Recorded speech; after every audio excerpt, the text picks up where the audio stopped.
It's on again in the Hill City midweek non-conference baseball action as the Lynchburg Hornets hosting the Christopher Newport Captains. Hello again, baseball lovers. It's Kyle Haney and Ethan Morotsky back at it like we never left. 24 hours ago, we got to watch Lynchburg get win number 28 this season. Hornets took down a game and ready Virginia Wesleyan squad 7-3. Ethan, I mean, it feels like when we ended the broadcast, I asked you what your opinions and observations were, but give them to us again. I thought it was a really good win for Lynchburg yesterday. Yeah, Virginia Wesleyan always plays Lynchburg close. It's always going to be a good matchup, especially because it's midweek. I couldn't tell you what it is, but for some reason midweeks are just completely different than weekend games. It could be because it's only one game instead of a doubleheader, but Virginia Wesleyan always does a great job playing Lynchburg well, and that's exactly what they did. They kept it close pretty much the entire ball game, but I think Lynchburg did really well stringing hits together when they needed to. They got their 390 feet. Virginia Wesleyan did a great job keeping it competitive and doing what they always do against Lynchburg. And you look at Lynchburg, they only left 6 runners on offensively.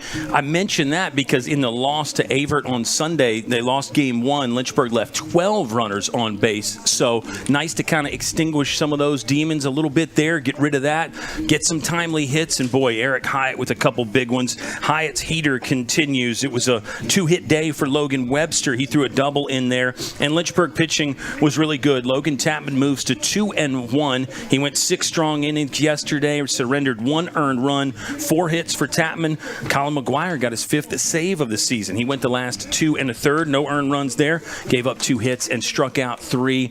Lynchburg defensively, Ethan had 1 or 2 little miscues, some things I think they'd like to clean up. Wind played some tricks with some balls, and then also the chopped up infield played a few tricks with balls. But overall, I think got to feel like a great performance for Lynchburg as they go to 28-5, and they're 14-3 in the Old Dominion Athletic Conference. Yeah, I agree. I think it was an all-around great performance. Like you said, the defense, there were little hiccups, which caused some runs to score. You had that 2-run inning from Virginia Wesleyan in the 7th with some errors on the way, but it was good pitching from everybody. Connor Moore, I mean, everybody pitched so well for this squad, and Connor Moore I really want to highlight because he's been doing well not only on the mound but behind the plate and hitting in the box. So Connor Moore is a guy that I love highlighting every single game, and I expect to see big things from him too.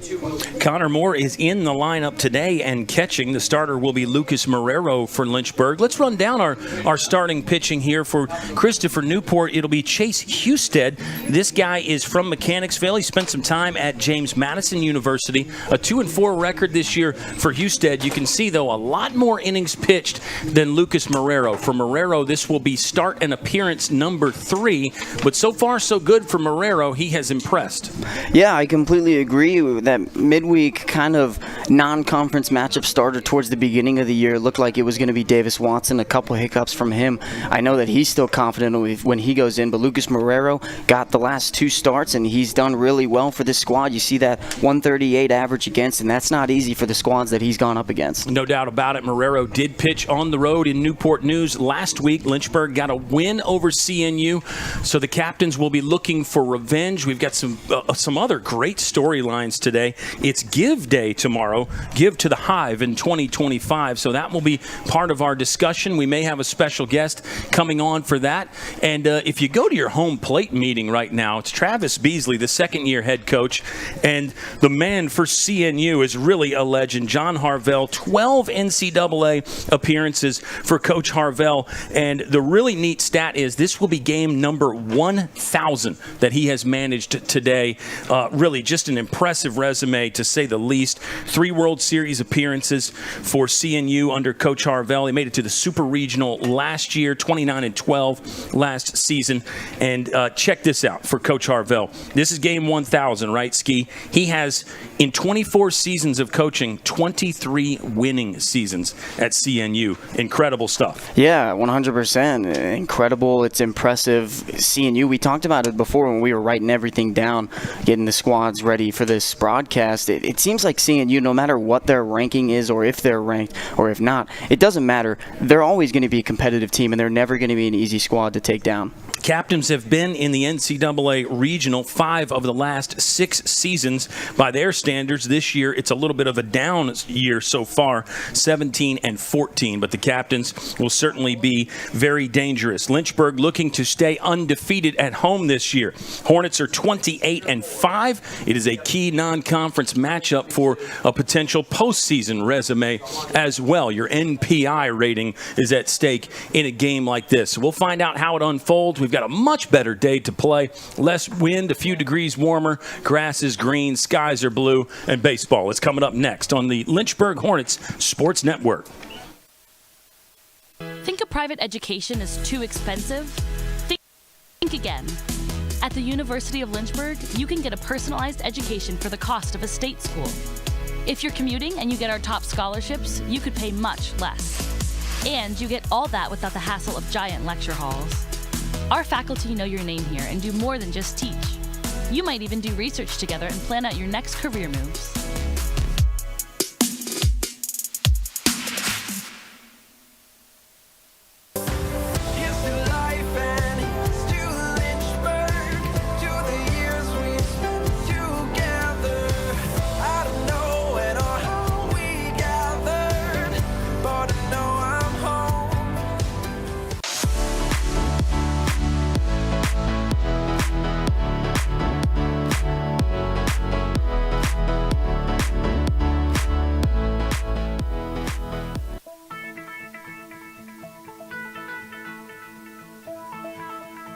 College has given me the flexibility to pursue my passions and my interests, and I've recreated my identity for myself aside from just being an athlete. My greatest personal discovery has been that I am capable of doing things that I didn't know I was capable of doing. To be able to study what I wanted to and continue to play the sport I love, all of those things came together very nicely in one package in Division III.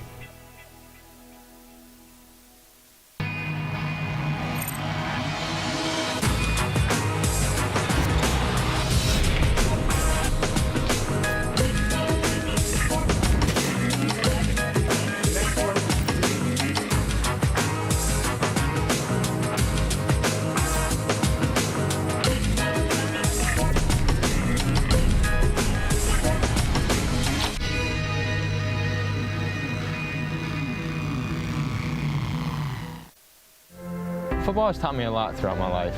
It's definitely had a huge imprint on who I am as a person. Competing at a Division III level created that opportunity for me to go to college. Not only was I the first one in my family to graduate college, but I was really the first one to even go. Being the first one, I'm breaking that cycle, and now that I've graduated, I'm not sure what's the next step, but I know I have a lot of doors open. And a lot of those are open because I played football and ran track here at Otterbein. Look what you're missing!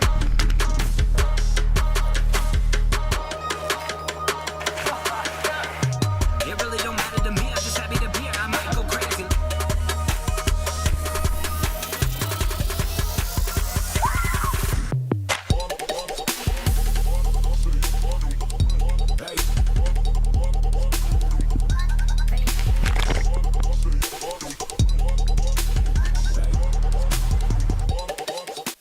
I learned a lot of valuable lessons playing college football. I never thought about the health benefits of exercise until I actually started to talk to coaches in college. It's not only just for performance, it's for life.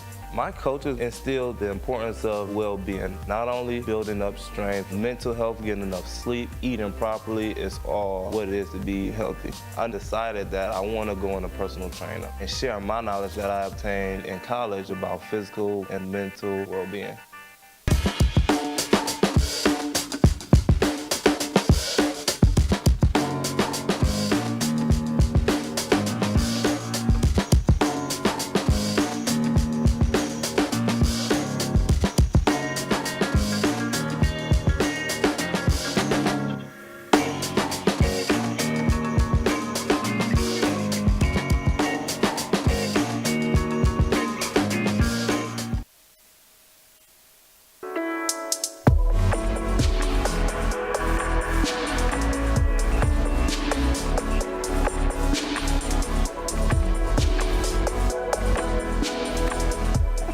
Today's a rough day.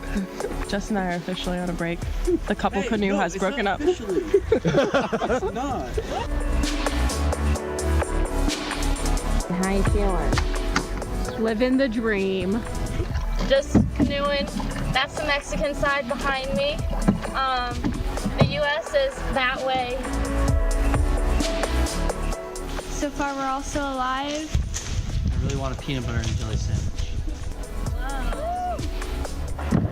Woo! We did it!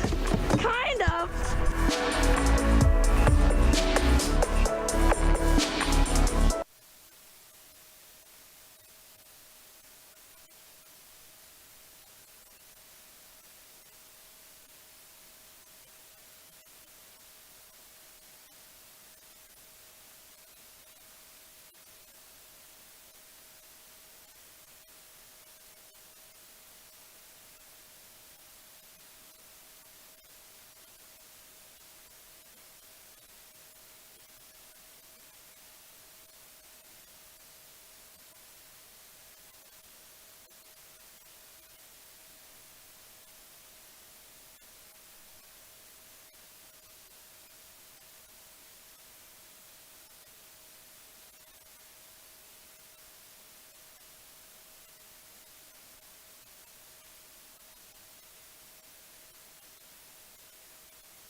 Welcome back, baseball lovers. It's Kyle Haney and Ethan Morotsky. We've got a full press box again, and we've got a nice crowd outside to enjoy a day at the ballpark. Lynchburg, 29-5. They're the number 4 ranked team in the country, hosting the Christopher Newport Captains. 17-14 will set the defense for you here for the Lynchburg Hornets. It will be first-year man Lucas Marrero, left-hander on the mound. Battery mate will be Connor Moore, and then you see the infield pretty much set the way you have become accustomed to it, fans, and the outfield as well with Ryder Warren in right field.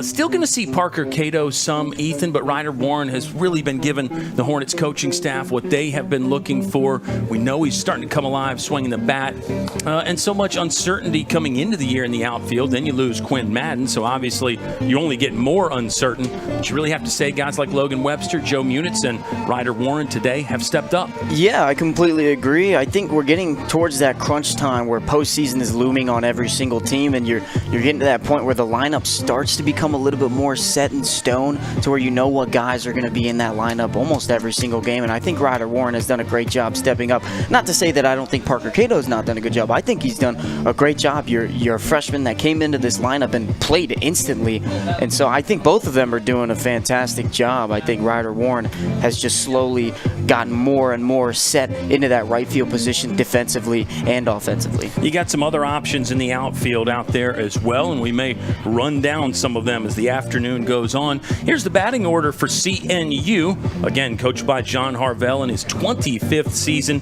Jake Benedict leads off and hits .414. Sam Benedict will be batting second. Josh Reinhold, the shortstop, hitting third. It's Aaron Maxey playing first and cleaning up.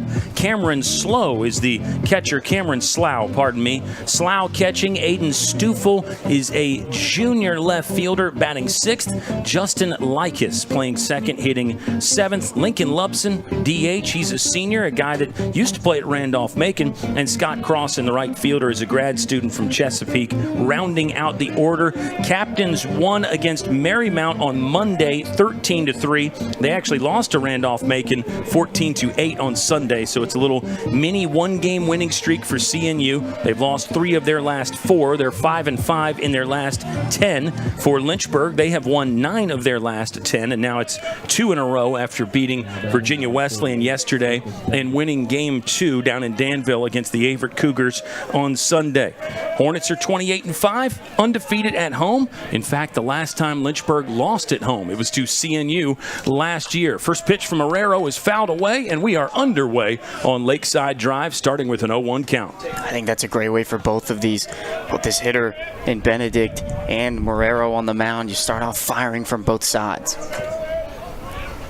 The book on Marrero is mid-80s fastball that he can juice up a bit and get it in the upper 80s or even touch 90. Slider is really electric, and the changeup has come a long way since he first stepped on campus. That changeup is really a viable strikeout option and a ground ball inducer for Marrero. He has worked an early 0-2 count to Jake Benedict.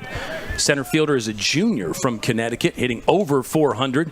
Oh, Marrero, I believe, went to the changeup there. Just missed. Good presentation by the catcher, Connor Moore. It's a 1-0 count. Bunch of ODAC action today. That'll also be something to talk about and look at as Marrero gets set for the 1-2. Ground ball left side. Longish run for Brandon Garcia. He'll throw on the move. And a bullseye across the diamond. 1 out. Good hustle there by Connor Moore, the catcher, busting it down the first base line for a backup situation. The defensive specialist, the defensive guru at shortstop, Brandon Garcia, making tough plays and slow rollers look really easy there. He's so good on those. Both sides moving to his backhand, which would be his right, and then also moving up the middle, forehander to his left. Really impresses on the run. You know, we always talk about Gavin Collins throwing on the run, but gosh, Brandon Garcia is as good as it gets on the move, too.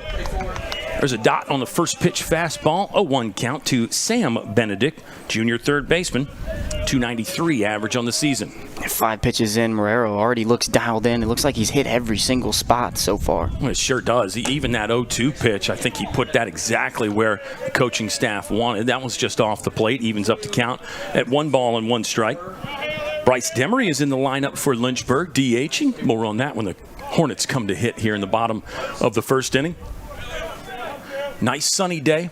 A little bit of wind, but not nearly as much as yesterday, Ethan. That was, it's kind of rare for the wind to become one of our main talking points, but I feel like we spent a lot of time discussing the wind yesterday. Yeah, it seemed like every single inning we were looking at the flag and showing it was just going in completely different directions every single inning. Yeah, if you get a consistent wind, it's pretty easy as a defender to get adjusted. Maybe not easy, but we'll say easier. When it changes directions like it was some yesterday, really becomes difficult.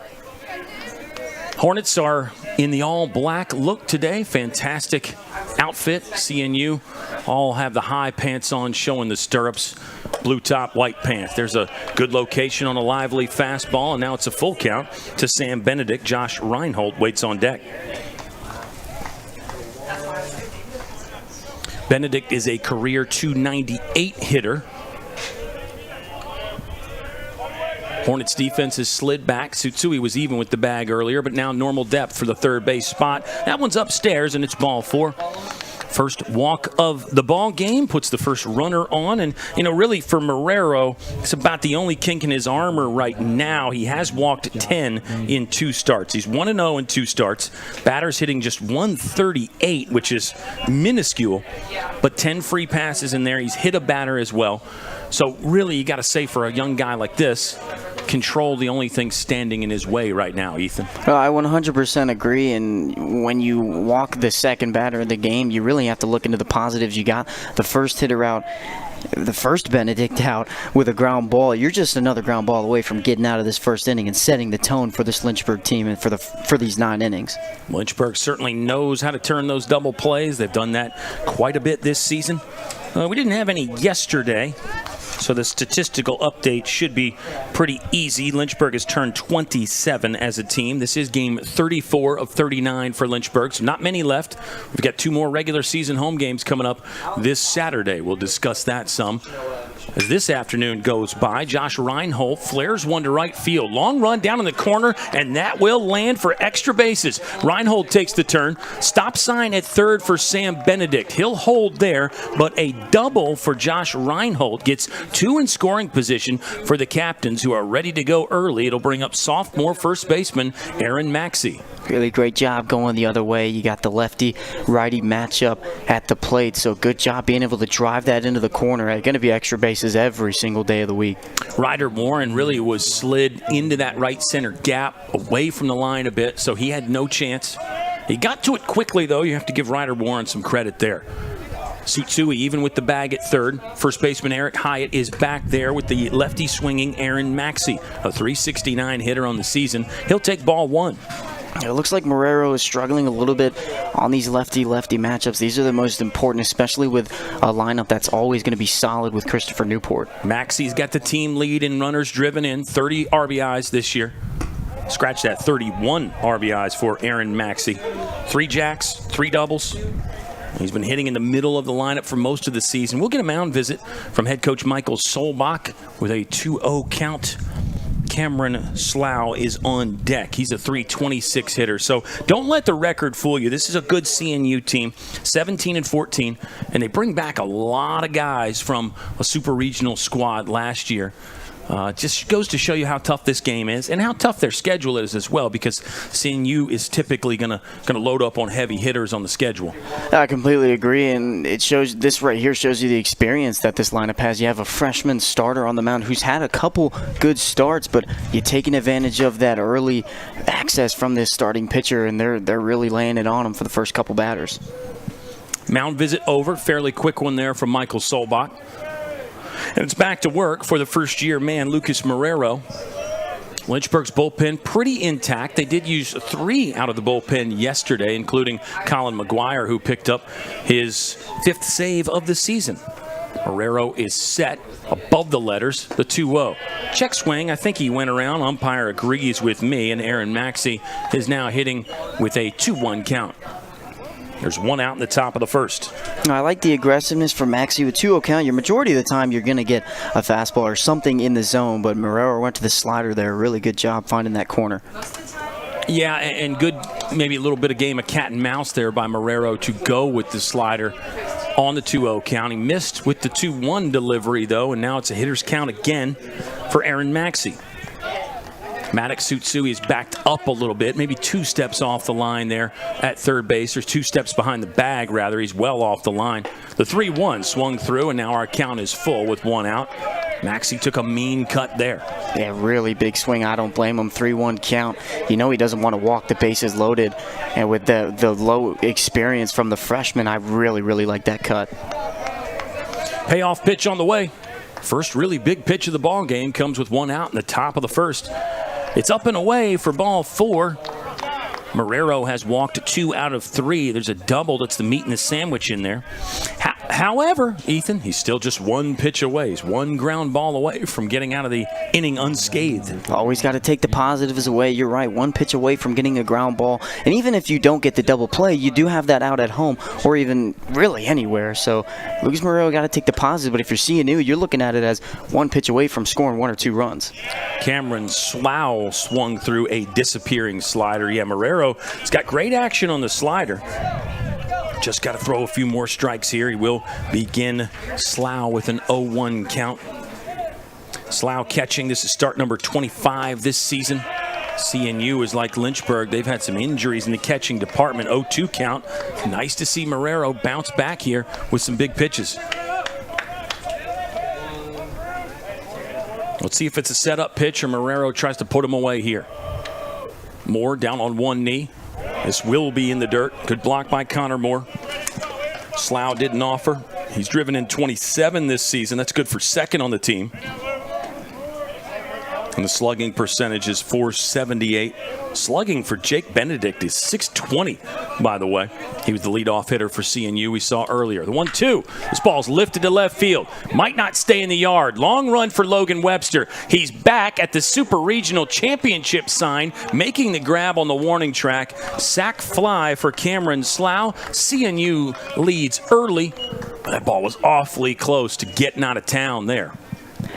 Yeah, really great swing, confident swing. Almost got out of here. If you're CNU, you get on the board first. You're setting the tone early in this ball game in the top of the first. If you're Lucas Marrero, you got to take the positives out every single time. You're only let up 1 run so far. You're still a ground ball away. You can go anywhere on the field, especially with any ground ball. Yeah, some damage control there for Lucas Marrero and Lynchburg, and a good job to get ahead of Slough. Now he's gotten ahead of Aiden Stufel. Stufel's a junior now. He had a great freshman season, set a bunch of single-season records his first year for CNU. Career .329 hitter. Tsutsui is off the line and even with the bag again. There's a sword from Stoffel. Marrero clearly has good stuff. You can just tell by some of the swing and misses that he's getting. It's another 0-2 count. Back-to-back hitters he's gotten ahead of. Nice adjustment from Lucas Marrero. Checks the runner at second. The 0-2 is off the plate by design. Stoffel does not offer, and now the count is 1 ball and 2 strikes. Yeah, really good idea on the 0-2 count, going way outside. You want to keep it a little bit close to try and get that swing and miss, but not too close to where you can get a hit. The 1-2 from Marrero. Bounced up the middle. Long run from Ben Jones. He'll go the short way. Brandon Garcia covering. Lynchburg will get the third out of the inning. It's 1 run on 1 hit. No Lynchburg errors. The captains leave 2 aboard. And we'll move to the bottom of the first. We'll keep it right here and continue chatting. Kyle Haney and Ethan Morotsky spending some time with you. Happy halfway day. Mid-April baseball fun here at Fox Field. Lynchburg still undefeated at home, and they'll try to stay undefeated at home with this lineup. It'll be Brandon Garcia, the shortstop, leading off. Joe Munitz, the center fielder, will bat second. 2 for 4 yesterday for Joe Munitz. He really continues the heat. Ben Jones was 0 for 4 yesterday. The second baseman will bat third in this one. Connor Moore, the cleanup man, catching. Ryder Warren playing right field, batting 5th. Logan Webster hitting 6th, wearing number 6. It's Bryce Demery doing the DHing today in the 7-hole. Eric Hyatt and Maddox Tsutsui round out the starting lineup for Lynchburg. And the defense for Christopher Newport is going to look like this with the starter Chase Husted on the mound. 2 and 4, 6.56 earned run average. This will be start number 6 on the year for Chase Husted. He struck out 28 and walked 16. This is a matchup for Lynchburg I think they're going to feel pretty good about offensively. Hornets scored 7 yesterday, Ethan. That's coming off a big performance in Game 2 against Avert. And, of course, in Game 1 against Avert, the Hornets only mustered up 3 runs. But other than that, this Hornet offense has really been clicking. 15 against Hampton-Sydney last week, 11 on the road at CNU. Mentioned the 16-run outburst in Game 2 against Avert, 7 yesterday. So I think all signs are pretty good right now for this Lynchburg offense. They are batting .335 as a team in the last week.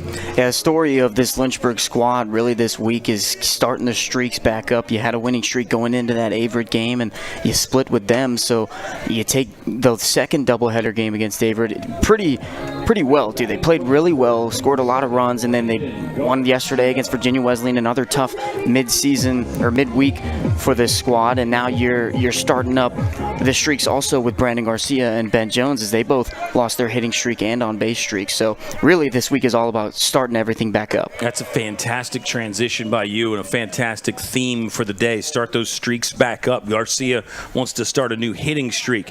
He had a long one snapped yesterday with an 0 for day. It was a 17-game hitting streak for Brandon Garcia, but 0 for 4 yesterday. He did take a walk. Garcia has been on now in 21 straight games. Ben Jones lost his on-base streak yesterday. And then you mentioned the team things as well. Lynchburg has now won 2 in a row. Fantastic insight by you. Here's the 2-0 from Husted. It will catch the outer third of the strike zone. Now 2-1 count with Joe Munitz waiting on deck. Joe Munitz hasn't cooled down much. 2 for 4 yesterday. And Munitz is the reigning Old Dominion Athletic Conference Offensive Player of the Week. Third baseman's in against Brandon Garcia. There's a pitch that's in, but over the plate. And now our count is even at 2 balls and 2 strikes. I really like the approach that Brandon Garcia always has, and I talk about it all the time. He forces pitchers to throw to him. He's not going to get himself out easily. He's not going to throw at-bats away. Very patient. He'll swing and miss through a hard fastball. Husted's got strikeout number 1, and CNU has out number 1 in the home half of the first inning. Short conversation there with Brandon Garcia and Joe Munitz, sharing a little bit of information about the pitcher, Chase Husted. You talked about Garcia's patience. He's drawn 27 walks this year. This man, Joe Munitz, has 31. That's second on the ball club behind Ben Jones, who has 41. Here's a shocking stat. Maybe not shocking, but we'll say noteworthy. Joe Munitz will pull one down the first base line. It's gobbled up there by Aaron Maxey for out number 2. And I'll hold the noteworthy stat for next inning, or maybe the next time Joe Munitz comes up. And here is Ben Jones, second on the team in on-base percentage. Ben Jones is second in average, second in RBI. And he leads in several other statistical categories, including slugging percentage. Ben Jones has 9 doubles, 4 triples, 2 homers this year. Husted works from the windup. First pitch is well up and away and a 1-0 count. Ben Jones, another one of those hitters in this lineup that is very patient. Pitchers really like to go after him, but you want to pitch around him a little bit. You don't want to give him anything too close with how good of a hitter he is. Swing and miss from Ben Jones. It looked like Husted either took something off or it was a perfectly placed 2-seamer. It went down to the bottom of the strike zone. Third baseman's even with the bag for Christopher Newport. Ben Jones doesn't usually opt to base hit bunt, but you never know. This ball's hit deep to dead center. Jake Benedict is there. He'll make the grab high over his head for out number 3. It's 3 up, 3 down for the Hornets in the bottom of the first. We will step aside for just a second, and the top of the second is coming your way on LHSN. CNU leads 1-0.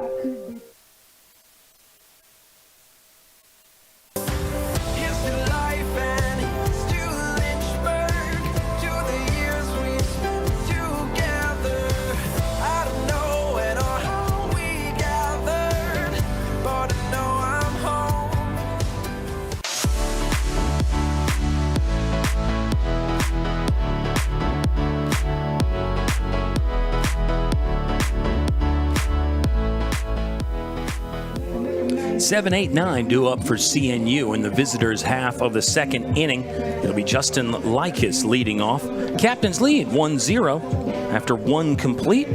We're underway here on Lakeside Drive. Happy to have you watching. Maybe little shout-outs and a roll call as we usually do early in the game, and we gotta be prepared for our special guest at any time right here.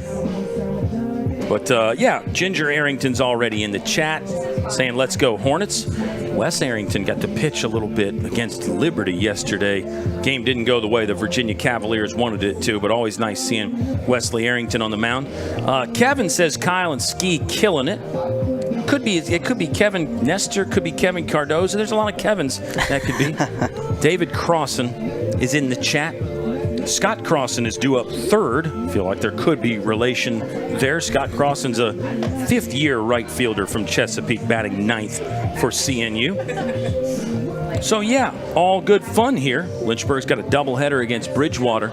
I think that'll have a different feel on Saturday, don't you, Ethan? I mean, this is intense. This is a good rivalry between Lynchburg and CNU, but that Hornet-Eagle rivalry, that steps up a notch usually, doesn't it? Yeah, I think the Hornets knocking Bridgewater out for the last couple years of that ODAC tournament, but it's going to be a little bit different because it's later on in the season that they're playing Bridgewater. Typically, the last couple years, Lynchburg has played them towards either the beginning. I know that last year they were their opening away trip, or they play them towards the middle of the season. So it's going to be a little different because I remember playing last year, it was maybe 30 degrees with wind outside, and now Lynchburg is going to be playing Bridgewater here with hopefully 70s, high 70s. It's supposed to be 80, I think, on Saturday. So yeah, that'll be nice. It's a big one, though. Saturday, Lynchburg is the number 1 team in the Old Dominion Athletic Conference right now. Hornets are 14-3 in the league. Bridgewater is second, 11-4-1. Eagles are on the road at EMU today. So that could change. That will change, obviously. They'll either, well, you actually got 3 options because Bridgewater's already had a tie, but something will change with their record. Lynchburg will stay in first. This is a non-conference game as Marrero misses inside to Justin Likas. Some other games going on around the league. Roanoke is 3rd place in the ODAC. They're at Ferrum today. Shenandoah is 4th. They take on Roanoke Saturday. Randolph-Macon hosting Hampton-Sydney today. They're 5th at 10-6. Avert, hold that thought as Sutsui will field a slow chopper in his direction. He throws to Eric Hyatt for the first out of the inning. So yes, the Avert Cougars are 6th in the league. They're hosting Guilford right now. Sounded like the Quakers were up early. Hampton-Sydney is 7th, Guilford 8th. And remember, the top 8 gets in there, so it's Washington and Lee, Ferrum, EMU, Virginia Wesleyan. They're on the outside looking in with 2 weekends and then a midweek game in there left to play. Lynchburg's got Bridgewater twice on Saturday. They'll travel to Randolph-Macon next week and then up to Shenandoah a week from Saturday, and that'll wrap up the season and ODAC play. Breaking ball called strike to Lincoln Lubson. Senior from Williamsburg, spent some time at Randolph-Macon. There's a pitch that missed. It must have been upstairs slightly. And it's a 1-1 count.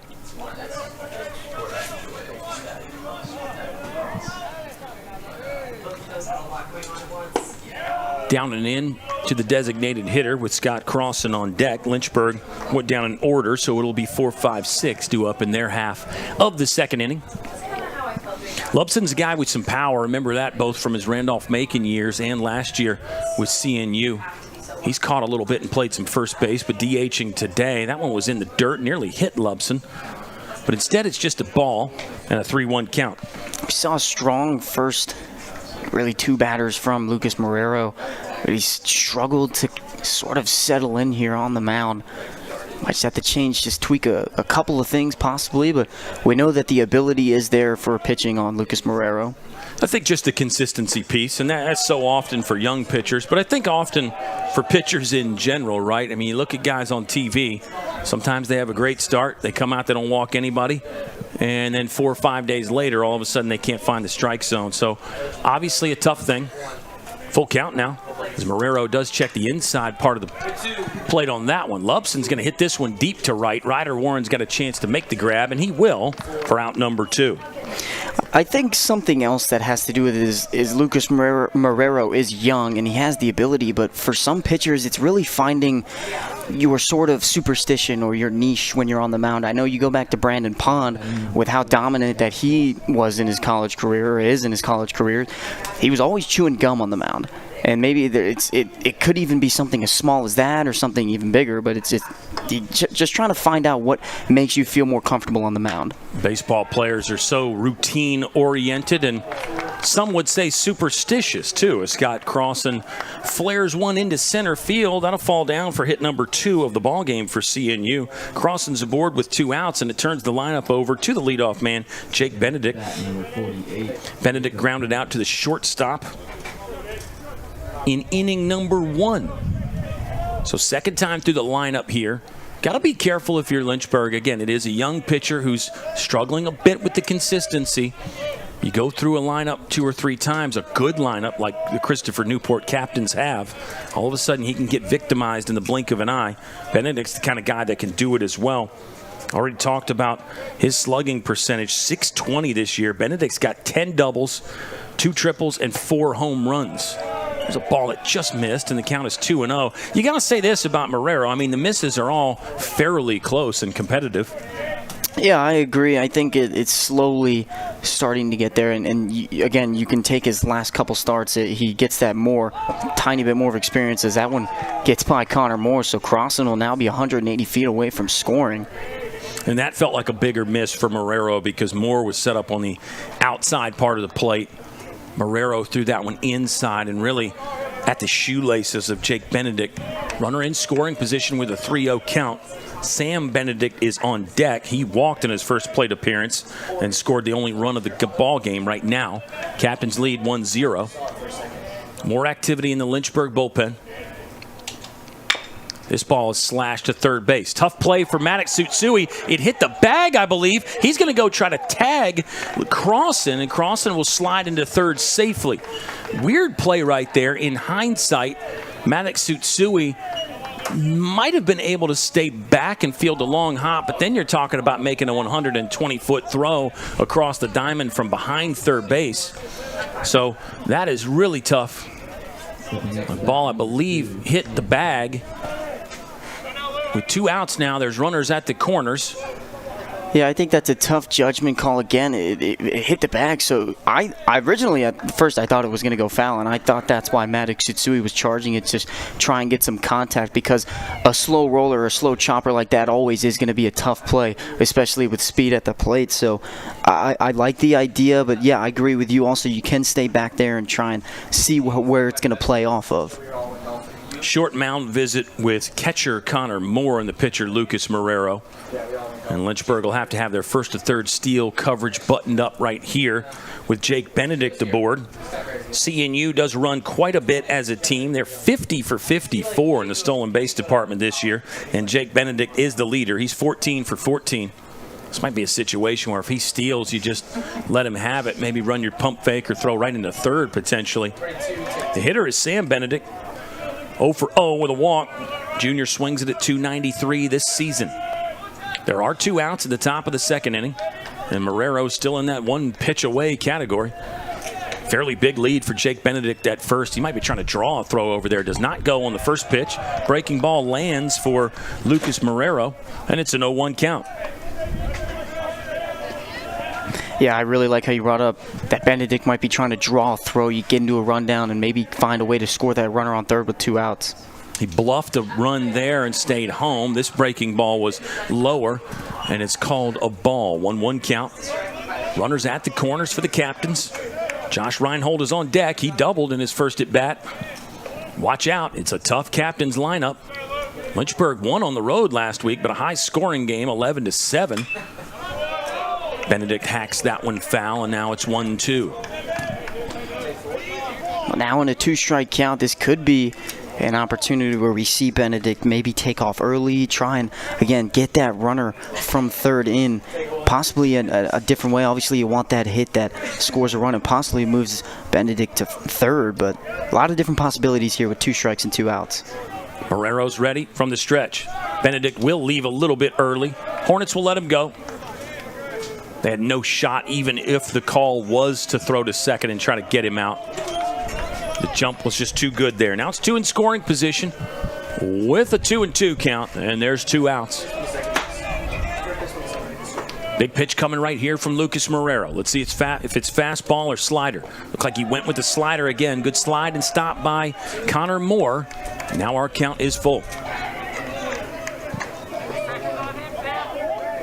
You do have a base open here, but again, Josh Reinhold doubled in his first at bat. Not sure that's the matchup you love. I think Marrero will be trying to go after Sam Benedict. The payoff. Fouled off, and we'll run it back at 3-2. Really good swing, really good cut, fight there, staying alive, 3-2. You know, you don't want to blow the bases here. You're going to get something to hit majority of the time. 2 hits in the inning already for CNU. Marrero got the first 2 outs fairly quickly. Ground out from Likas, and Lubson flew out to right field. Much tougher since then. Another full count delivery. Went away and missed. It's a walk, and it's the 3rd free pass of the ball game Marrero has issued. Bases are loaded now for Josh Reinhold. Doubled in the first inning. Now batting number 10, Josh Reinhold. It'll be Aaron Maxey on deck. He walked in his first plate appearance. It looks like we're going to get a new arm to face Josh Reinhold with the bases loaded. We'll stay right here and keep talking. It's going to be early doors for Lucas Marrero, as in he has been shown the door early. Not what he wanted. Obviously not what the Lynchburg coaching staff wanted, because now you really have to lean on this bullpen for 7 innings and change. And who knows, maybe more. 9 might not be enough to settle it today. But that is the hand that the Hornets have been dealt. And we get to see a new man out there for Lynchburg. It's going to be number 41, Tice Fischel. Sophomore Tice Fischel has good numbers this season. We'll run those down for you right now. Fischel will inherit a bases-loaded situation with 2 outs in the top of the second inning. For Tice Fischel this year, he's got a 6.23 earned run average in 5 prior appearances. He's 1-1, 8 2/3 innings pitched. He struck out 7 and walked 4. He's another guy with really electric stuff, a live fastball and a good slider to go along with it. Yeah, Tice Fischel, one of the guys out of the pen who's really good at his matchups. He's got a really good off-speed, can pull the string on you. And he's one of the guys, and I think I say it for a lot of people, whether it's today or yesterday, he's always going to be confident on the mound, no matter what situation he's brought into, especially now today, being brought in with the bases loaded. But one thing that I do want to point out is next time he takes off his hat, or he even turns around, you can see the blue and the blonde in his hair. He kind of has that like Dennis Rodman hair look. Yeah, you were telling me about that. I think you asked him what was the rhyme or reason for that, and he said, I just felt like doing something crazy. Just felt like dyeing my hair blue. So Tice Fischel's that kind of a guy. Threw 3 times last year, just over 1 innings worth of work last season. Speaking of crazy, you know, we got the Duck here. Sean Pokerock was telling me that the Duck's name is Jerry. Can call him Jer for short, but there was actually some dispute on whether it was a duck or a goose or some other sort of avian creature. And he's perched atop the water cooler again. So the Duck is sticking around, at least for today anyway. We'll see if the Duck is still here on Saturday. The result of this game might determine whether the Duck participates in Saturday's game or not. Yeah, I was talking to Gavin Collins and Nick Matfield about it last night, and they said that it was from athletic training, but Gavin said he had absolutely no idea why it was there. Yeah, I don't think it was another one. There wasn't a lot of rhyme or reason. I don't think it goes back to a story or anything. I think Sean Pokerock just saw it laying around and decided it would become the new mascot. We'll get a shot of the bird in question here briefly. There's a power breaking ball from Tice Fischel, called strike 1.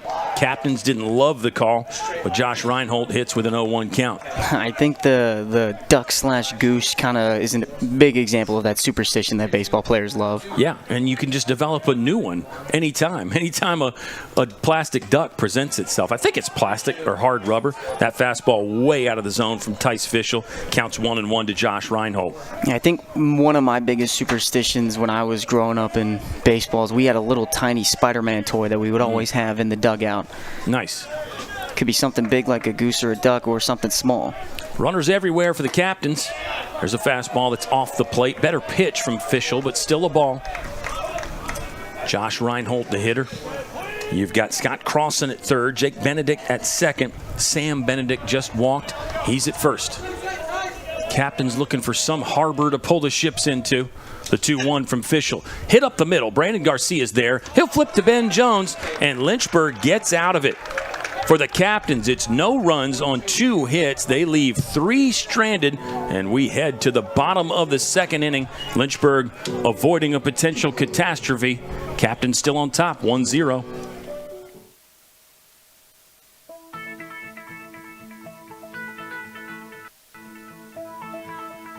College has given me the flexibility to pursue my passions and my interests, and I've recreated my identity for myself aside from just being an athlete. My greatest personal discovery has been that I am capable of doing things that I didn't know I was capable of doing. To be able to study what I wanted to and continue to play the sport I love, all of those things came together very nicely in one package in Division III.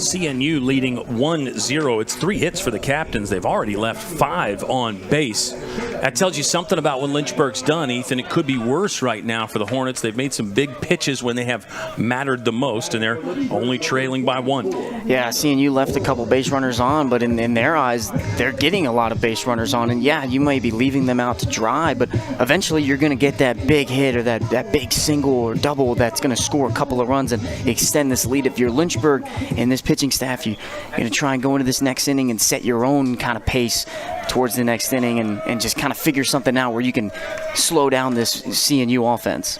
Connor Moore's got great numbers, a hitting streak that dates all the way back to February. Now, the caveat to that is that Connor Moore is not playing every day, but still swinging a great bat when he's in there. Connor Moore was 2 for 5 with 3 runners driven in Game 2 against Avert. He drove in 3 against Ferrum the previous weekend. Heads up, Seymour down the line, and see ya!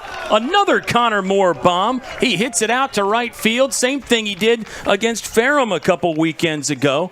Connor Moore has struck to tie the ball game up. How about that? Didn't take long to extend the hitting streak and get another bomb, number 2 on the season for Seymour. Beautiful piece of hitting, and that's not an easy pitch to hit, too. It was a low and inside fastball. You got to get your hands not only to the ball, but down below the zone so you can keep your barrel and have it going through the zone and stay in the zone. But a beautiful swing from Connor Moore, another home run. And this kid, he's stepped up so well this year, and he's just keeping the hot streak going. Well, the situation is so tricky because of the shortage of catchers right now. Lynchburg has been hesitant to use Connor Moore as a DH when he's not catching. So that's what's interesting is Connor Moore is swinging it so good. I mean, I think you got to find a way to get him some more at-bats, but that's easier said than done because you need some other healthy catchers in there in case something were to happen to Sean Pokerock and vice versa. I mean, I think you'd really, as we watch Ryder Warren step in hitting with the 0-1 count, you'd love to be able to DH Sean Pokerock some as well. But again, when you're thin at a position, especially an important position like catcher, you have to be really, really careful. But gosh, Connor Moore is making the most of the reps. And again, going back off of that, you have Matt Cassidy who just had surgery on his shoulder, so that's another catcher that's out for this lineup. So I completely agree with you. If you lose one of them, you're not really sure who you're going to go to after, and you don't want Sean Pokerock or Connor Moore catching every single game because that takes a toll on the legs. And Connor Moore is a pitcher as well. We did see Connor Moore work for a bit yesterday. Ryder Warren gets a piece of that. It'll even up the count at 2 balls and 2 strikes. Hey, we're tied 1-1. It's tough for a pitcher. Chase Husted's probably, thinking, well, solo home runs aren't supposed to beat you, but you lose your no-hitter, you lose your shutout, you lose your lead all in one swing of the bat. Here comes the 2-2 to Ryder Warren. Tried to bend one around the zone and missed, and now our count is full with Bryce Demery on deck. Backdoor curveball so close to hitting that outside part of the zone. Really good eye by Ryder Warren, and now you're in a really good deep count here for Ryder Warren. Middle setup from the catcher, Cameron Slough. Pitch is up and away. Ryder Warren chased, and he's down on strikes. First out of the home half of inning number 2. Logan Webster is on deck. Pardon me. I saw Bryce Demery scramble to get a foul ball down there, and he was actually in the hole. Now Bryce Demery is on deck. Logan Webster steps in. 2 for 3 yesterday with 3 runs scored. Yeah, he's been really good for this lineup. Again, started off in that 9 spot, double leadoff, and with the injuries that this Lynchburg team has had to deal with, kind of stepped up, moved a little bit further in the lineup so you can move Maddox Utsui into that 9 hole. Slurvy, kind of a breaking ball, was low from Chase Husted. It's a 1-0 count. Looks like Speedbird says we need to see a picture of the duck/goose. You could see it there on the home run celebration with Connor Moore coming in. We'll get another shot at the bird in question. Jason Howlett checking in saying, let's go Bird. Give Day tomorrow. Can't wait to talk more about that. Give to the Hive in 2025. There's some really cool things going on with little challenges and matching donations and some stuff like that we'll discuss. Webster's out in front of a pitch that was low, and now it's a 1-2 count.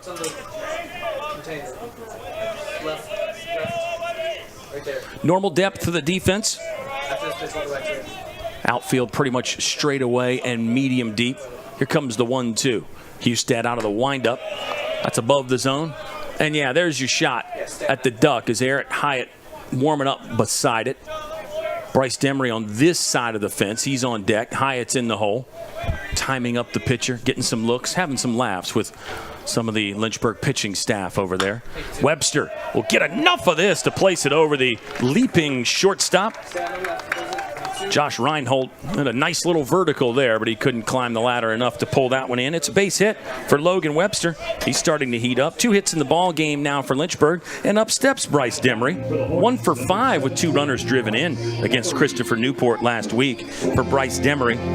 Hasn't been getting a lot of chances in the batter's box, but another guy that seems to make the most of it when he does. And not only is he kind of a hitter that you have off the bench that's got some power, but he's a power pitcher too from that left side. I've hit off of him a couple times. He laces this one into left field. A great base hit for Bryce Demery. A good way to start your day, but Bryce Demery, he's got a little bit of a rising fastball that hits lower 90s, so he's like Connor Moore where you can do it on both ends of the plate. Big, strong guy, Bryce Demery. He's a vibes guy, too. You gotta have some players like that. Who knows? Bryce Demery might be heating up for a little postseason push. 1-for-1 in this one. Back-to-back hits for Lynchburg. 3 in the inning. Now I would say CNU is in that area Lynchburg was in, where they really got to be careful because you got good results early from the starter, Chase Husted. 3 up, 3 down in the first. But now all of a sudden he's on the ropes and he's taking some punches. And guys like Eric Hyatt can throw some big ones. Eric, the Hitman Hyatt, has a 9-game hitting streak. He's 10 for his last 15. Eric Hyatt is red hot right now. 0-1 count now for Hyatt as he watched the first fastball go by. It's runners at first and second. Hyatt will swing through that one, and he's down, no balls and 2 strikes. Down in the count early, but Eric Hyatt probably, in my opinion, the best 2-strike hitter on this squad. Loves fouling balls off, and he can put really anything in play. We'll see what he'll do here deep in the count. Hyatt's got 13 hits in this 9-game hitting streak. That one inside. He moved out of the way to let it go by. 1-2 count. And in the last 5 games, let's go back to the last 5 games again, the on-base percentage is .750. He's been on base 75% of the time in the last 5 ball games. He'll foul this one away. Third base coach Luke Lowry had the outstretched hand up but couldn't pull it in. We'll run it back at 1-2. Yeah, going back to that on-base percentage, I think there are some people out there that would argue that OBP is more important than batting average. Getting on base, you go look at hitters like Juan Soto in the bigs, whereas that batting average isn't the highest, but he gets on base so much. Well, when you look at it from the numbers and the analytics side, I mean, a walk is just as good as a single. It's the same thing. It's one base. Now you start factoring in the extra base hits, and that's where you go to the OPS, where you combine the on-base percentage and the slugging. You get that number. So that's a good one to look at as well. But I'm with you. Different ways to do it. Here comes a 2-2 from Husted. Hyatt is on that. He's got another hit. Slapping that one to left field. Red light for Logan Webster. He'll stop there. Throw is up the line. Let's see if Webster tries to score. Thought about it and then reverse course. Oh, Bryce Demery was halfway between second and third, but he's able to scramble back in time. The arms and legs were going everywhere for Bryce Demery. It looked like one of those Looney Tunes types of things there. But he's back in plenty of time, and hopefully he can have a laugh about it. Mound visit coming up and maybe a pitching change as Lynchburg really does have CNU on the ropes now. They're throwing some haymakers. 3 straight singles for Lynchburg and 4 hits in the inning, including the Connor Moore solo slam. Yeah, 3 straight singles, and I mean, Eric Hyatt, it seems like nothing can stop him right now. 16 for, I believe, 21 now, if you add that. I mean, on-base percentage going up, batting average going up, everything going up for Eric Hyatt. And again, 2-strike approach that entire at-bat, it seemed like, and was able to just lace that one into left field. Almost got another run, but now you've got Maddox Tsutsui with the bases loaded. A lot of different things you can do here if you're Lynchburg. Eric Hyatt's 21st hit of the season. And you got to think 11 of them have come in the last week. Absolutely red hot for Eric Hyatt. This is well beyond the Eric Hyatt we know and love. This is like postseason Eric Hyatt when he starts to really go into that hitman mode. Corners are in for CNU. In fact, the first baseman really in tight. He's 4 or 5 steps in on the infield grass as Chase Husted under pressure, looking at the pitch comm device. Now eyes the target with Maddox Tsutsui in the batter's box. Tsutsui wants the first, and he'll wrap that one foul. Third baseman was 0 for 2 yesterday. 1 walk for Tsutsui yesterday. And his numbers have been coming along. Started a little bit slow, but Maddox Tsutsui's getting there. He's got an on-base streak. It's been on at least once, 10 games in a row. Maddox Tsutsui is probably one of the most calm, not just hitters, but really just people in general, and he's never going to be flustered at the plate. Stop there from Cameron Slough. Ball lost sight of it briefly, but it was right underneath him, so the runners couldn't advance. Yeah, Maddox Tsutsui embracing the inner Zen there. I love it. We gotta ask him about that. Maybe some kind of a Zen master nickname potentially for Maddox Tsutsui. Potential to drive 1 or more in here. 1-1 on the way. That's low and picked out of there. Swipe backhand from Slough. Yeah, really good pick. Obviously, the first thought with runners on is to drop and block, but with the pitch hitting the dirt so much before the plate, that's a really tough one to block because it could hit the mask and really go anywhere. So a really good decision and pick by Slough. Wind picking up slightly, still not as bad as yesterday. The 2-1. Tsutsui went after the inside pitch and raked it foul. 2 balls, 2 strikes. We're in the bottom of the second inning in a 1-1 ball game. Lynchburg's got 4 hits, all in this 0-2 pitch coming up with the bases loaded. First baseman playing behind Eric Hyatt. This one's down and in. It's going to score Logan Webster. Cameron Slough, picked a few fastballs that were spiked earlier in the inning, but that one he could not come up with, and now it's a Lynchburg lead. 2 runs in the inning. Feels like such a long time ago they scored the first one on the Seymour homer, but now the Hornets lead. Maybe a chance to break into it a little bit more here. 1-2 count for Brandon Garcia. Hyatt bounces off at second. Garcia will put this one over the second baseman's head. Demery is in. Green light for Eric Hyatt, and Lynchburg does score 2 more. So now, Brandon Garcia didn't exactly get a chance to clear the bases, but how about a 2 RBI single there for Hollywood? He'll pick up a new hitting streak. He has hit safely in 18 of the last 19 now. Brandon Garcia on with 2 outs and Lynchburg leading by 3. And there's that 2-strike approach that this Lynchburg squad is so good at, and that's why they practice it so much throughout the week, and it's showing off right there. A great swing by Brandon Garcia, just poking it over right center field. And 2 runs scored, so great job from Lynchburg this inning so far. And it's not over yet. You got the red-hot Joe Munitz at the plate now. You really got a chance to pile on here if you're Lynchburg. And it's another one where if you're the captains, you got to be careful. You would love for Husted to at least get out of this inning, and then you can give a reliever a clean inning to start with, but you can't leave him out too long. Munitz is ready for the 0-1. Longer hold that time from Husted. That one flared out of his hand, nowhere close, and now it's a 1-1 count. If you notice CNU, they'll do the thing where they hold the runner on with the first baseman off the bag. He'll kind of bounce around in front of him. And it's an interesting method. It's one that you will see on TV from time to time. Munitz studies the fastball, belt high, but it was off the plate. Now a 2-1 count. Yeah, it's more so for that right-handed first baseman. You can apply a quicker tag, but it really makes it so you have no room to throw to that right side of the bag. So you really have to have a good throw to first base. They will throw to first there, and you saw the little reverse tag there, trying to get him through the back door. Brandon Garcia back safely. I think with a left-handed hitter, there's probably some value in having that first baseman a little bit more mobile and not being anchored to the bag, and then you have to come off on the pitch. So different schools of thought there, as Maxey will fake him. Munitz will bounce this one right side. Good job to hop off the mound there by Husted. Underhand flip for the final out of the inning, but it was a big one for Lynchburg. A 4 spot for the Hornets. They take the lead 4-1. Connor Moore, solo home run, and then 3 straight singles from Logan Webster, Bryce Demery, Eric Hyatt. Brandon Garcia threw a base hit in there as well. 5 in the inning for Lynchburg. They lead. Football has taught me a lot throughout my life. It's definitely had a huge imprint on who I am as a person, competing at a Division III level. It created that opportunity for me to go to college.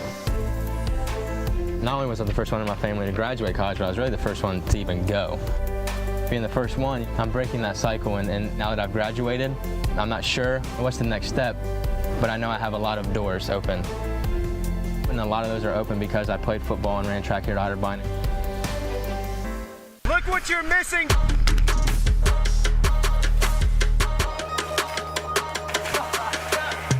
It really don't matter to me, I'm just happy to be here, I might go crazy.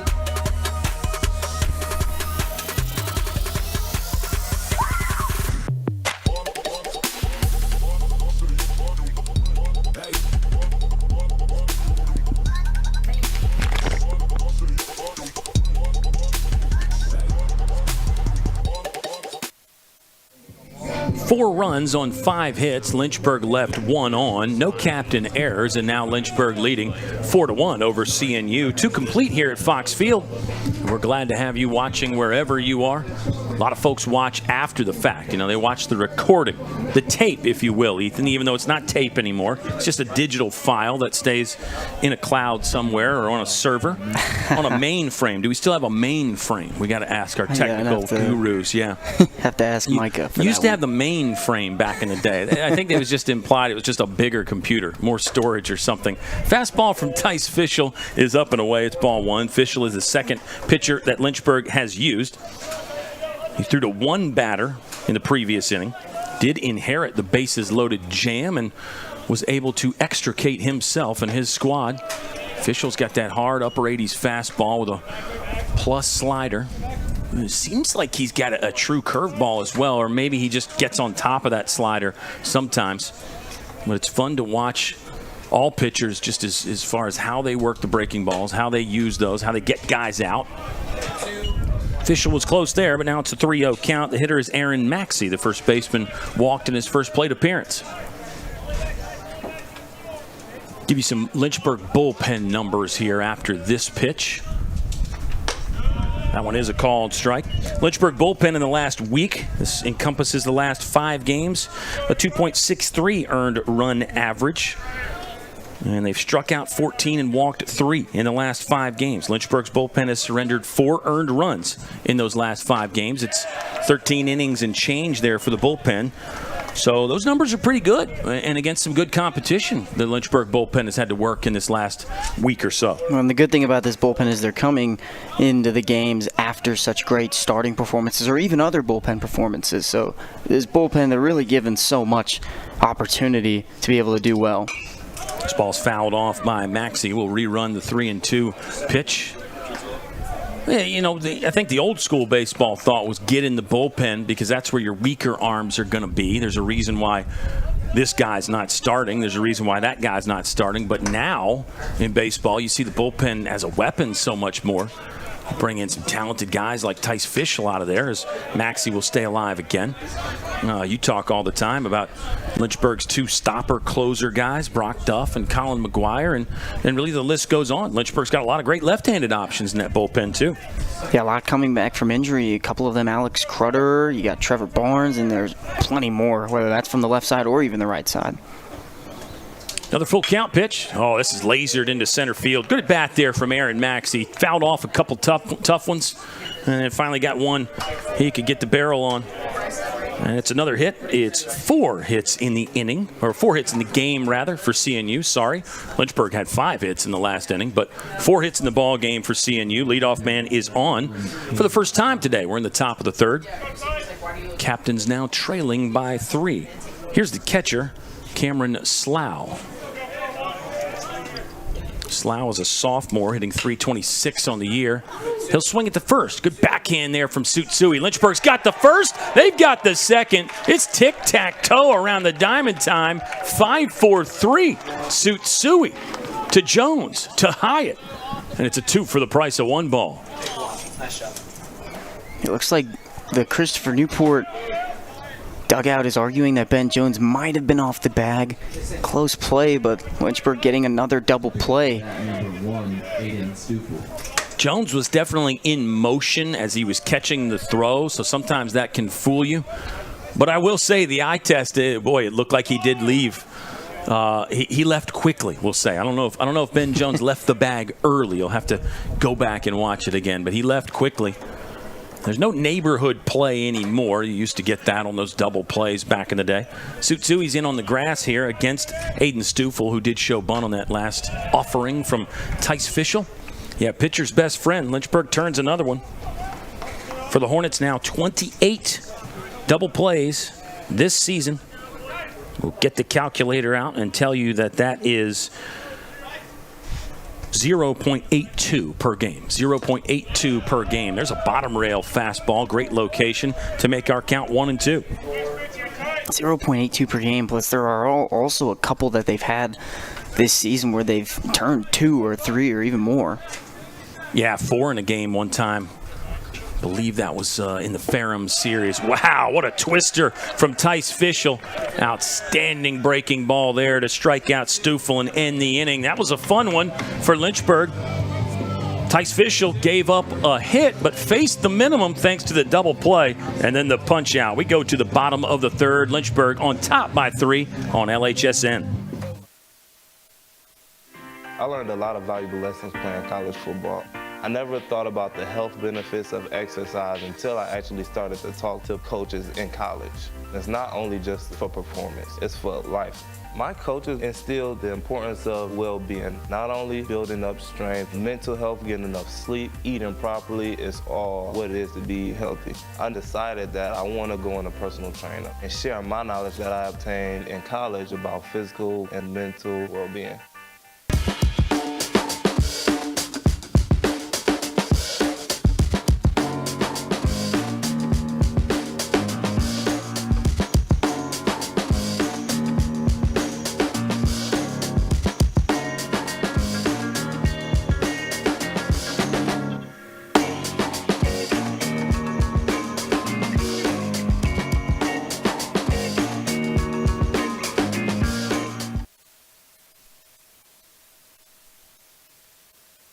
New pitcher on the mound for Christopher Newport to begin the bottom of the third inning. It's Kyle and Ethan.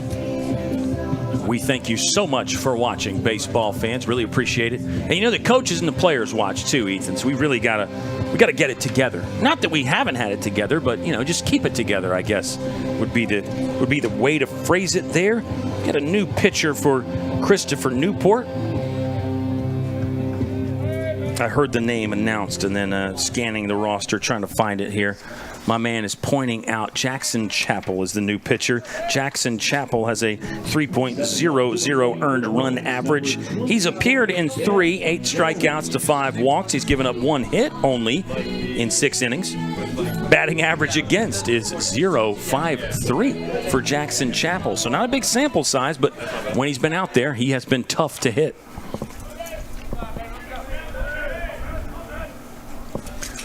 Chappell facing Ben Jones. Jones leading off the third inning for Lynchburg. There's a breaking ball that came out high and never broke, and it's a 1-0 count. Well, after giving up 4 runs in the bottom of the second, this is so important, especially for a new pitcher, a freshman new pitcher, to come in and cease and negate any more run support that this Lynchburg lineup can get. Chase Husted started strong. Oh, Ben Jones has hit the bag with a laser. There you go. We saw Christopher Newport have a chopper that hit the third base bag earlier. This one, Ben Jones just missiles right off the base. Check that thing for dents. We might have to get a new first base. That ball was hit hard.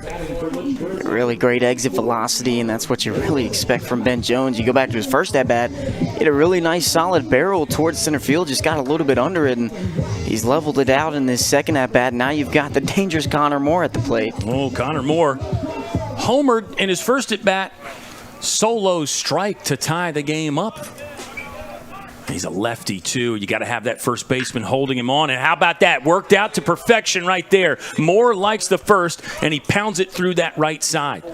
Don't know if the first baseman's playing back with no runner on, if he gets that, but certainly Aaron Maxey would have had a better chance. That's the value in having that runner on there. First baseman's got to hold him, and Connor Moore's got a 2-hit day. My goodness. 7 hits in a game now for Lynchburg. They have all come this inning and the second. Now, you want to say heating up, but he's been red hot pretty much all season, Connor Moore. He's impressing everybody. That's a fact. Corners are in. Ryder Warren, another left-handed hitter. He will show the bunt.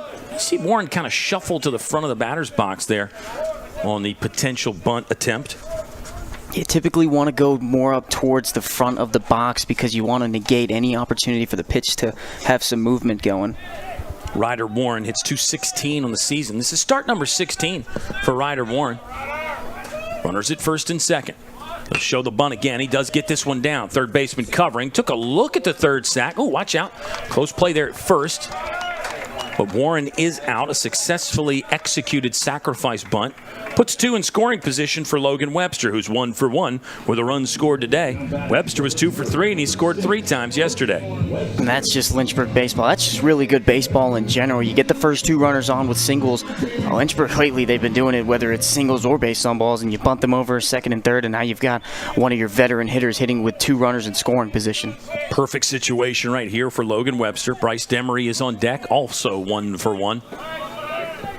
This is Chappell pitching from the stretch. First baseman is in tight again for Christopher Newport. Webster will watch a center cut fastball go by, and it's an 0-1 count. We are in the bottom of the third inning. Lynchburg won this meeting last week 11-7. That was a game that was scheduled for Wednesday and then got pushed to Thursday. Actually, I think the Tuesday game got pushed to Wednesday is how it went down. But anyway, we move on. There's a fastball outer third called strike, similar height. Or a ball, maybe? Yeah, I think he called that a ball. Okay. Looked like a strike. Sorry. It looked like a strike from up here. But perhaps the catcher, Cameron Slough, was set up off the plate. Cameron Slough. Got to get that right. We've gotten it right a few times. I've just also gotten it wrong a few times. Batting about 500 right now on Slough's last name. Been under pressure back there as the catcher for Christopher Newport. Runners on first and second. Runners on second and third, rather, after the sacrifice bunt. Chappell's ready, kicks and fires. Good breaking ball there. Webster thought about it, but was able to hold up at the last moment. And now our count is 3-1. And I said that crowd microphone was never going to fall, and it did. There you go. There's an inside the broadcast studio for you. We'll get it corrected. Must be windier out there today. No? Yeah, a little bit of wind going towards right field. The 3-1 is low, and it's a 5-pitch walk for Logan Webster. Webster trots down the first base line, and the bases are loaded again for Bryce Demery. Potential Bryce Demery takeover situation right here. Let's see what number 17 can do. He's already 1 for 1 with a run scored. Yeah, really anything towards the outfield could blow this game wide open, but you really want a team AB. You want the single or the double or extra base hit, but anything to the outfield is most likely going to score Ben Jones at third base. Yeah, looking to elevate here. If you're Bryce Demery, stay out of the double play. There is one out. So the captains are in that one pitch away situation. Demery was ready, but he swung through an off-speed pitch, and now it's an 0-1 count. Speed at the bases here. Ben Jones at third. Connor Moore at second. Logan Webster, first base now for Lynchburg. Sacks are full of Hornets. The 0-1 to Demery is outside, and now our count is even at 1 ball and 1 strike. And also looked like it might have got the corner there. Could have been 50-50 though. Well, I think we've established that our umpire today has a zone that might be a little smaller than average. Both teams will be forced to adjust. Demery gets a lot of this one. Bryce Demery has cleared him. A grand slam, and it is a Bryce Demery takeover. He got into that one, number 17, with a big fly for Lynchburg. What a swing from Bryce Demery. A Bryce slam, anything. I'm speechless, Kyle. Beautiful swing, and everything was just perfect on there. It was a legitimate no-doubter. You know, sometimes when the broadcasters say that, the ball maybe doesn't get over by a bunch. This one was 2/3 of the way up the trees. Bryce Demery with a massive cut for a grand slam.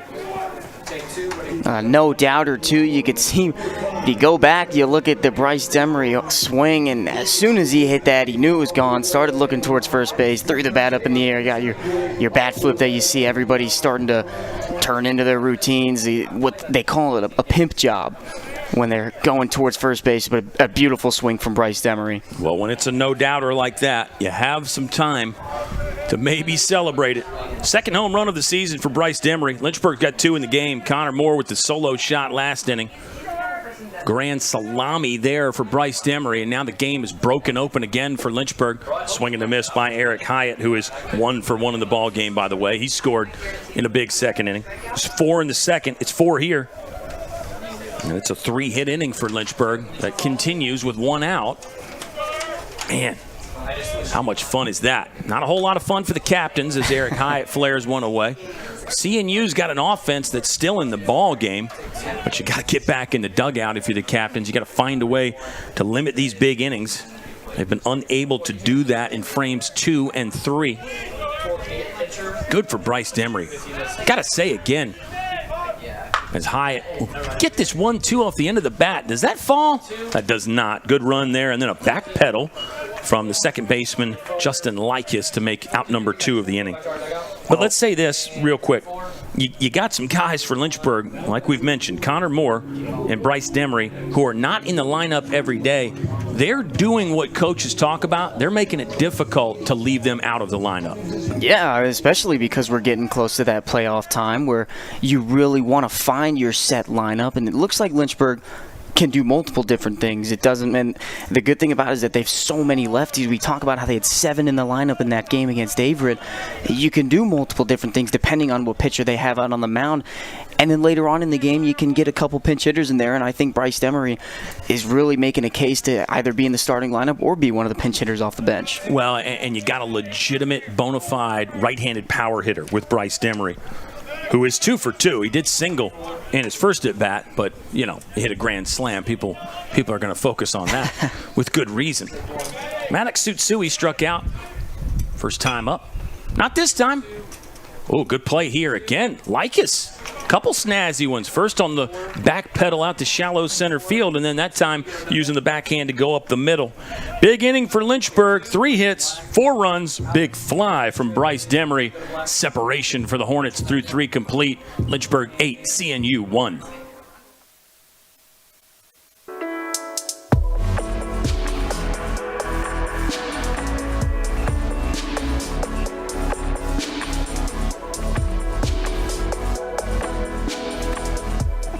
Today's a rough day. Jess and I are officially on a break. The couple canoe has broken up. It's not. How you feeling? Living the dream. Just canoeing. That's the Mexican side behind me. The U.S. is that way. So far, we're all still alive. I really want a peanut butter and jelly sandwich. Woo! We did it! Kind of.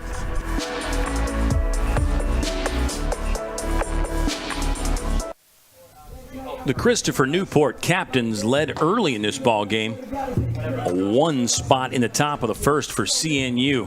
But Lynchburg taking control with 4 in the second and now 4 in the third. Hornets lead 8-1. It was Bryce Demery with a no doubt grand slam. No doubt Demery. Ooh.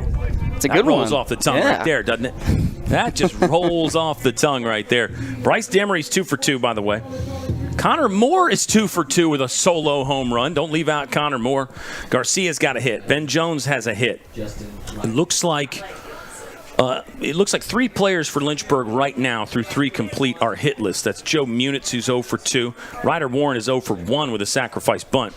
Maddox Sutsui is 0 for 2 with a strikeout, and then he grounded out to end the third. Here we go. It's the top of the fourth. Justin Likas, the second baseman, who made a couple nice plays there for outs 2 and 3 in the bottom of the third, steps in. It's an 0-1 count. He's facing Tice Fischel. Likas hits this one hard. Ooh, Garcia got down to the knee and then one hop kicked off the leather. Feels like that's got to be a base hit for Likas.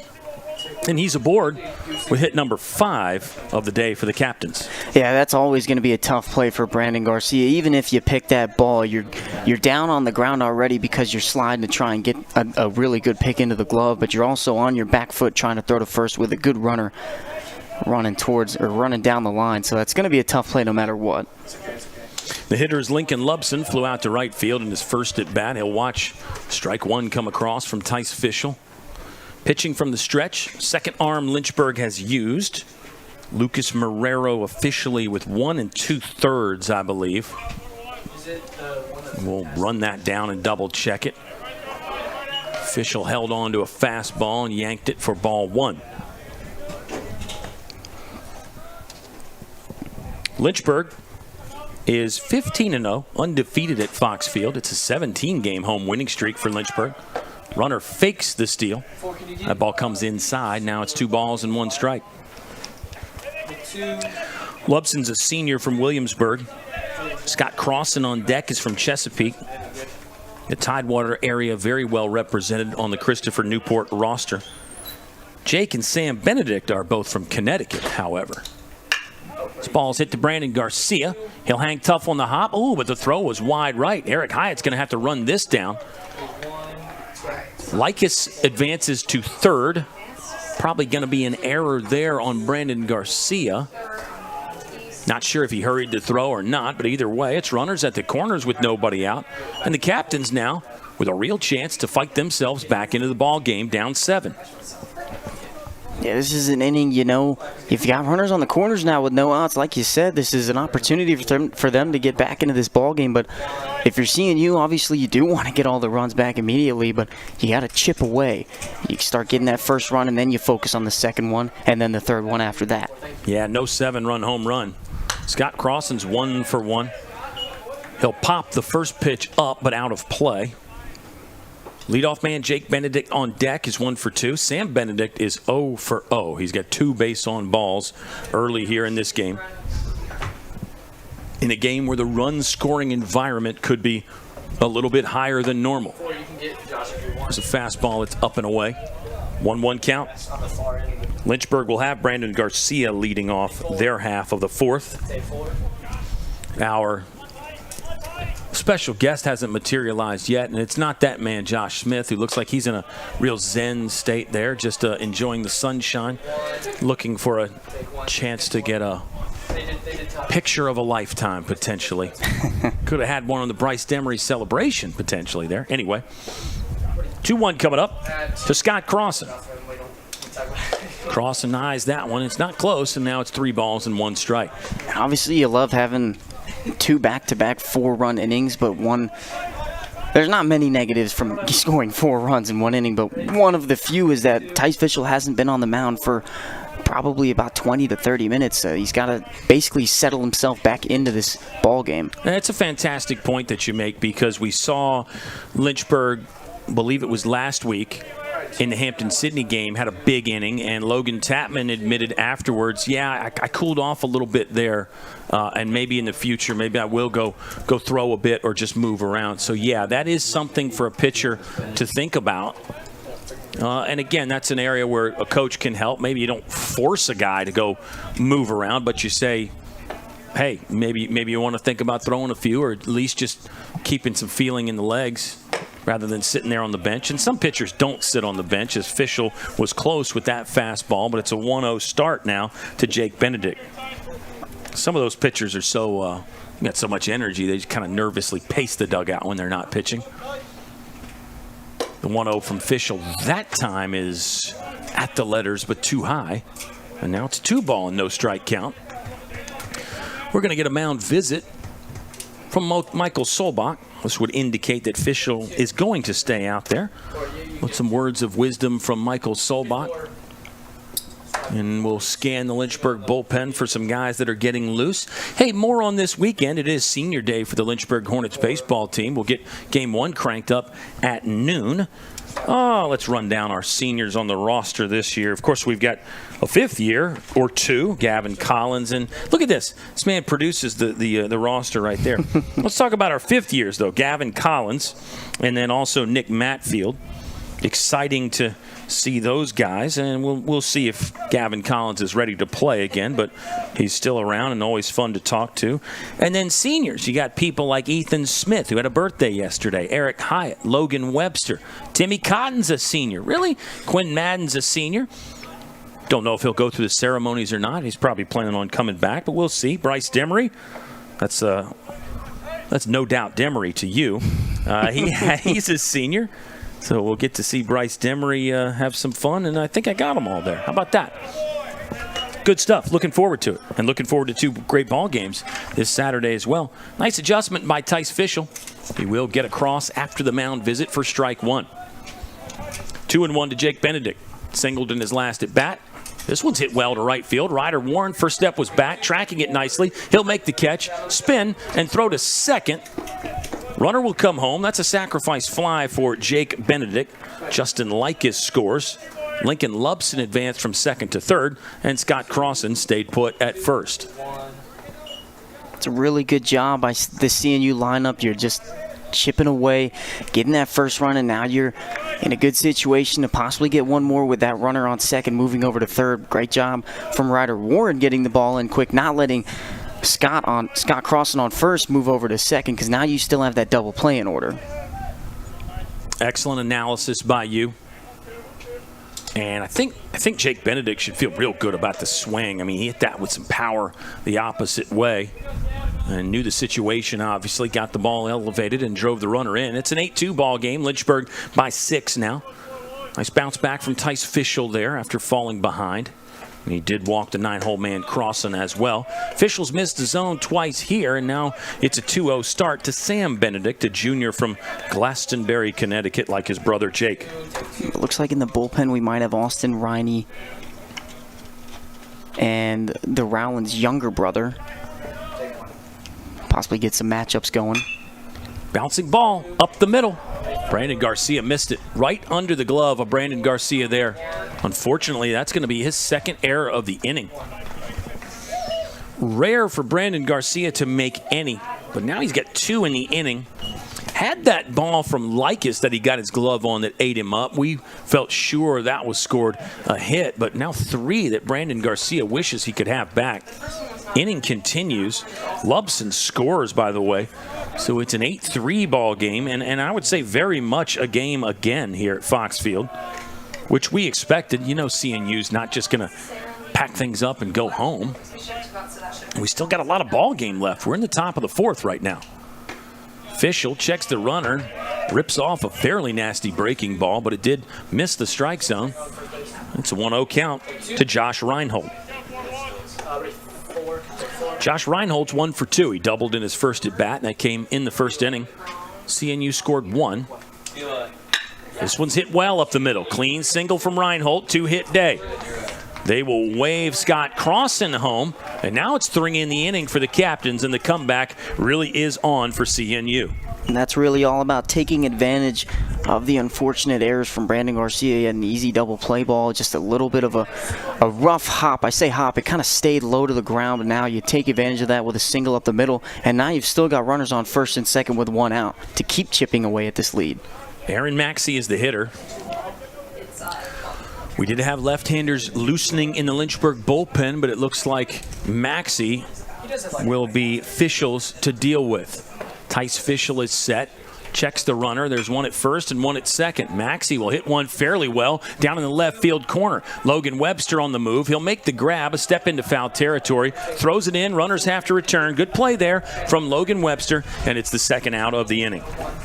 It was a decent, I mean, it was really good barrel from going to that opposite field, tailing away from Logan Webster. Good job to be able to track that down and make a good throw to third base. You don't want to be too lazy out there and have the possibility of Benedict moving to third. Cameron Slough is the hitter. He's bounced into a double play. That was the 5-4-3 DP that Lynchburg turned. Flew out to left in a sacrifice fly in the first inning. There's runners on first and second. Lynchburg will try to pick off at second. Good move there, but Sam Benedict back in the nick of time with a head-first slide.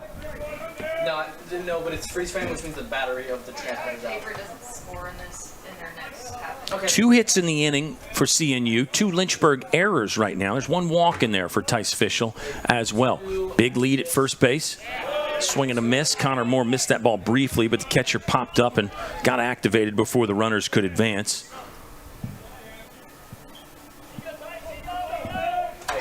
Top 4 here at Fox Field. An 8-4 ball game now after a 3-run 4th inning for CNU. That may continue. The 0-1 from Fischel. He'll fire.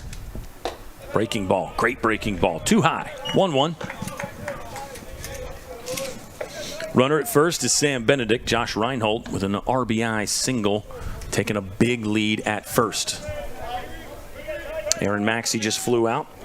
And this is Cameron Slough with Aiden Stufel waiting on deck. Lynchburg's got 1, 2, 3 due up in the home half of the 4th. Couple looks from Fischel, now kicks and fires. And they'll call a pitch timer violation. So that's a ball. Too much time for Tice Fischel there. Hopefully. Felt like he was getting close, Ethan. Yeah, I agree. I think that's the right call. He did take a little bit of time. It looked like we saw towards the end there that Ben Jones did kind of break to second base, so not sure if they might have called a pick play there. And that one's up and away. And now the count is 3 balls and 1 strike for Tice Fischel, who really has thrown a lot of pitches in this 4th inning now. He did well to get out of a jam in the second. and faced the minimum in the third. Did give up a hit to Maxey, but there was the double play. Here comes the 3-1. This ball's hit well to deep center field. Joe Munitz on the move. Does he have room? Yes, he does. Munitz did well to get back to the fence and then move forward as the ball sort of powered out, and it became pretty routine there. So it's a big inning for CNU. They're right back in the ball game. 3 runs on 2 hits, 2 Lynchburg errors. Captains leave 2 on. Middle of the 4th at Fox. Fun ball game here on LHSN. My name is Alexis Fabula. I major in criminology and I double minor in psychology and criminal forensics. My favorite part about Lynchburg is the friends that I've come to have. It's helped me come out of my shell more, and it's helped me become the person I am and the student I am. I really enjoyed how small the campus was, and I also really enjoy how small the class sizes are. It made me feel like I was going to be more engaged than I would at a bigger campus.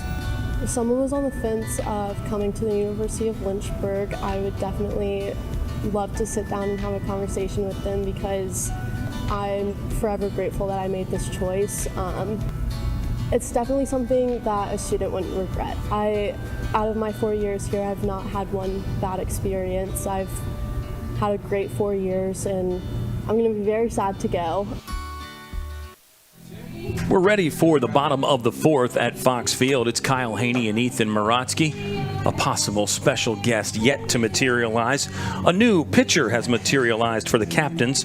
It'll be number 25, Marcus Dux. Appearance number 15 coming up for Dux. He's got the most on the team now, tied for the team lead in appearances. An 8.00 earned run average. The record is 1-2. Striking out 16, walking 10. He surrendered 20 hits in 18 innings of work.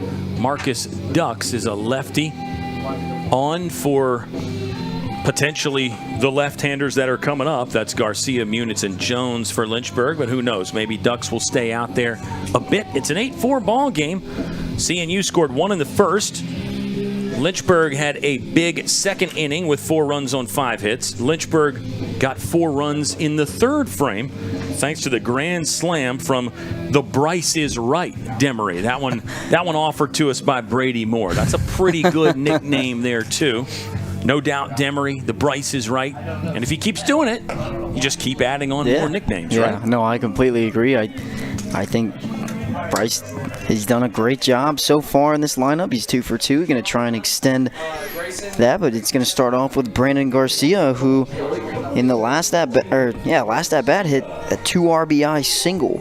Yeah, that was part of the 4-run second inning. Brandon Garcia coming alive there. He is 1 for 2. Struck out in his first at bat. Joe Munitz on deck is 0 for 2. Munitz hasn't been able to say that he's been 0 for 2 very often in the last couple weeks. Ooh, that one did more than buzz the tower. That was a straight over Brandon Garcia's head. He did duck out of the way, got the bat out of the way too, and it's a 1-0 count. The crazy play yesterday with the ball hitting the bat on the throwback, the catcher from Virginia Wesleyan. I just talked to more and more people about it, and I think the consensus was that it's the first one went over his head. That hit him. Look, it was either back of the helmet or even the neck there from Brandon Garcia. He seems to be fine. He'll trot down to first base. With the hit by pitch, it will bring up Joe Munitz. But, the more baseball people I talked to, Ethan, the more they were thinking maybe E2, simply because it is a routine play to throw the ball back to the pitcher, and the catcher did not complete that. Now, of course, it's a random fluke that he didn't complete it there with the bat being in the way, but it would be his responsibility to make sure that doesn't happen. So we wanted to give Joe Munitz a steal of home there, but I think it might have been an error on the catcher. I think I recall something like that happening in the MLB maybe a couple years ago. I'll have to go find it for us and see what they scored that as. But no, I think you're right there. I think that might be an E2. I mean, I always like to give the players the benefit of the doubt anyway. And plus, it would have been cool for Joe Munitz, of course, to have the steal of home. And definitely a rare one. Definitely a rare one. 1-0 count to Joe Munitz. He's 0 for 2 today. Belt high fastball hits the middle third of the plate, and now the count is even at 1 ball and 1 strike. Brandon Garcia is on first after a hit by pitch. Hornets haven't been getting hit as much lately. That's number 44 on the season, though, so it's still over 1 per game. It was closer to 1.5 per game for a while this year. Garcia will go back to first. Seemed to have the lefty move from Ducks read pretty well there.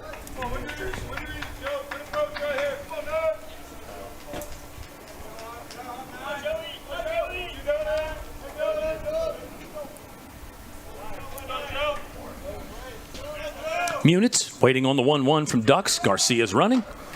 That pitch is outside.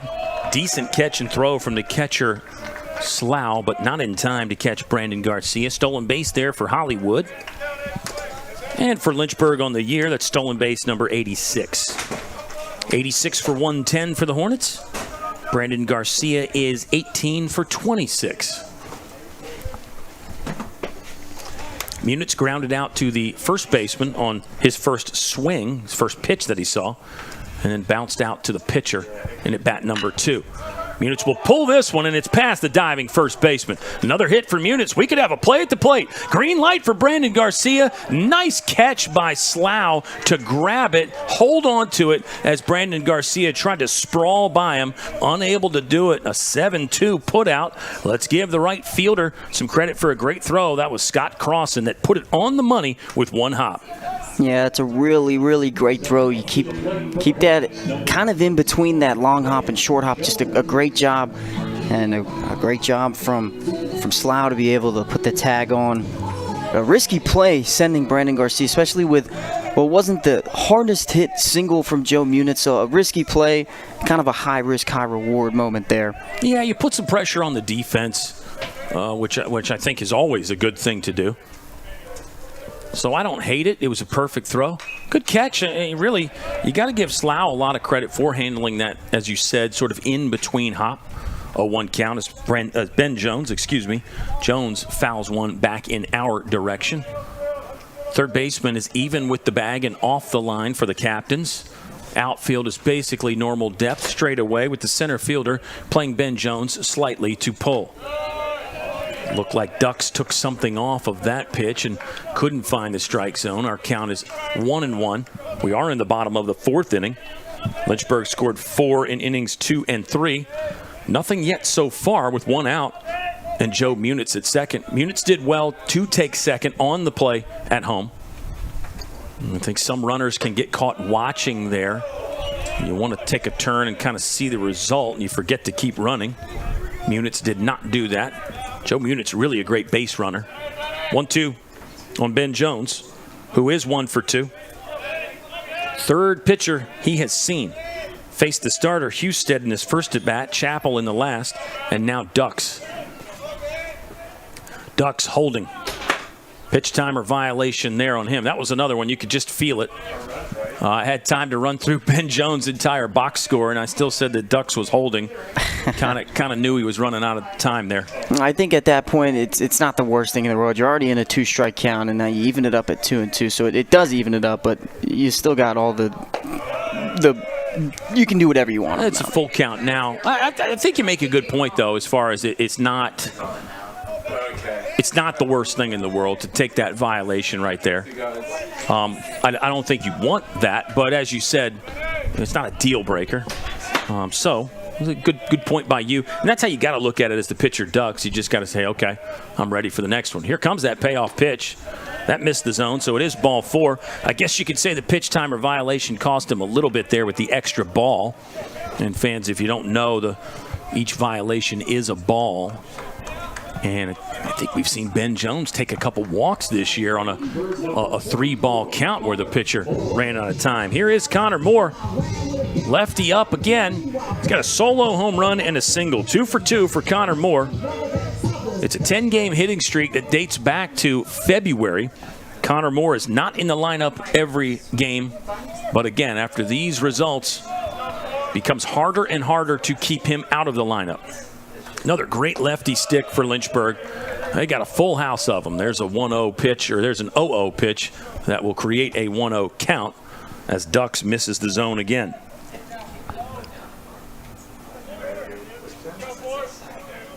You can say it's a bunt if it is actually like Third baseman is a step in front of the bag there and off the line. swinging, so that's what I'm assuming. Lefty Connor Moore. Moore's out in front of this one. Off the end of the bat, floating into center field. It's down, though. A 3-hit day for Connor Moore. Stop sign is up for Joe Munitz. Station to station that time around on the soft serve single from Connor Moore. He's done a little bit of everything. Hit one over the fence. This one just a well-placed blooper, if you will. But it's a hit. A 3-hit day for Connor Moore. I believe the first 3-hit day of his career. I'll double-check it. It brings up Ryder Warren, who's 0 for 1 with a sac bunt.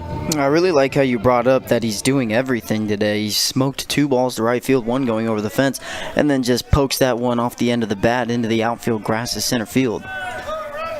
Impressive day for Connor Moore. Bases are loaded now for Ryder Warren. Corners are in for the CNU defense. Last time Lynchburg had this situation, Bryce Demery put one over the left field wall. Lynchburg at that moment led 8-1. It's now an 8-4 Hornet advantage. The captains have got a fight back of their own going on. But trying to hold the line and keep water from coming in the boat here. Ryder Warren up the middle. This could be 2. Captains have the first. They've got the second. 2 for the price of 1 for CNU to keep themselves in the ball game. 4-6-3. Lynchburg, no runs on 2 hits. They'll end up leaving a couple stranded there after the double play. Hornets on top by 4 through 4 complete on LHSN.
Through 4 complete, Lynchburg leads 8-4. It's 4 runs on 5 hits for Christopher Newport. The captains have left 7 on base. Oh, here's a check swinging bunt from Stufel. Tsutsui has to hurry. Hyatt tried for the backhand swipe but couldn't come up with it. Probably goes down as a base hit there for Aiden Stufel. And now it looks like hit number 8 for... No, scratch that. Hit number 6, I believe, for Christopher Newport. Hit number 6. Did confirm it, by the way. First 3-hit game of Connor Moore's career. Congratulations to Seymour. He's got the solo homer, now 2 singles. It's his 4th career multi-hit game. Up steps Justin Likas. He'll watch the twister come through from Tice Fischel, who continues to work effectively for Lynchburg. Likas is 1 for 2, single and a ground out to the third baseman. Both teams have turned a double play in this ball game. Christopher Newport doing that in the bottom of the 4th. You gotta say, really an outstanding defensive play for CNU. Right place, right time for the captains. Yeah, really good double play to get him out of a tough inning. Damage control was so important there. Fischel's 0-1 was too high. Now the count is even at 1 ball and 1 strike. Lynchburg will have Webster, Demery, and Hyatt coming up. Webster's 1 for 1. Bryce Demery's 2 for 2. Eric Hyatt is 1 for 2. Mentioned the run-scoring environment is hitter friendly today. Very much hitter friendly, at least so far anyway. And we'll see if that continues. I mean, I agree. 17 hits in just 4 innings for both these squads combined, and you got 12 runs on the board. Definitely hitter friendly. Yeah, it's pretty good. It is 7 hits for CNU. I might have misspoke multiple times, but 7 hits for the Captains, 10 for Lynchburg. Christopher Newport has used 3 pitchers. Lynchburg just 2. Tice Fischel entered in the top of the 2nd. Good location on the outer black there with a hard heater. 1 ball, 2 strikes. I don't think we've seen the last of the bullpens. I think we're safe in saying that. I think more pitchers will be required in a game like this. Fischel's already probably over 50 pitches. Runner will go. This one is slapped to left field. Good piece of 2-strike hitting by Lycus. Might not have been the prettiest piece of 2-strike hitting, but he stayed on it long enough to deliver a soft liner into left. Back-to-back hits for Christopher Newport. 8 for the Captains now, as that offensive environment continues to stay toasty. I want to go back to that bullpen comment you made. I really agree with you where this is not the last time we'll see a bullpen come out, or an arm come out of the bullpen. Where I think they're going to go with Tice Fischel as much as they can and then possibly go to a new arm, because Tice has been going pretty strong. He's had a couple errors that have caused some runs, but for this outing he's done really well. Lincoln Lubson is one of 3 in the CNU lineup without a hit. He did reach on an error and score last inning. 1 in the first, 3 in the 4th for Christopher Newport so far. 0s in innings 2 and 3. Fischel checks the runner. Here comes the 1-0. That's a spike that Connor Moore managed to stay in front of. 2 balls, no strikes to Lincoln Lubson with Scott Crossan on deck. Crossan's 1 for 1 with a walk. Lycus has 2 hits. Stufel 1 hit. Catcher Cameron Slough has no hits. Maxey's got a single. Reinhold 2 hits. Sam Benedict doesn't have a hit, but he's been on 3 times with 2 walks and 1 error. Longer hold that time by Fischel, and he held on to a fastball again. That one was wide. I wonder if the runners bouncing around bothered Fischel a little bit there. And then also he knew with the extra look that he might have been running out of time on the pitch clock.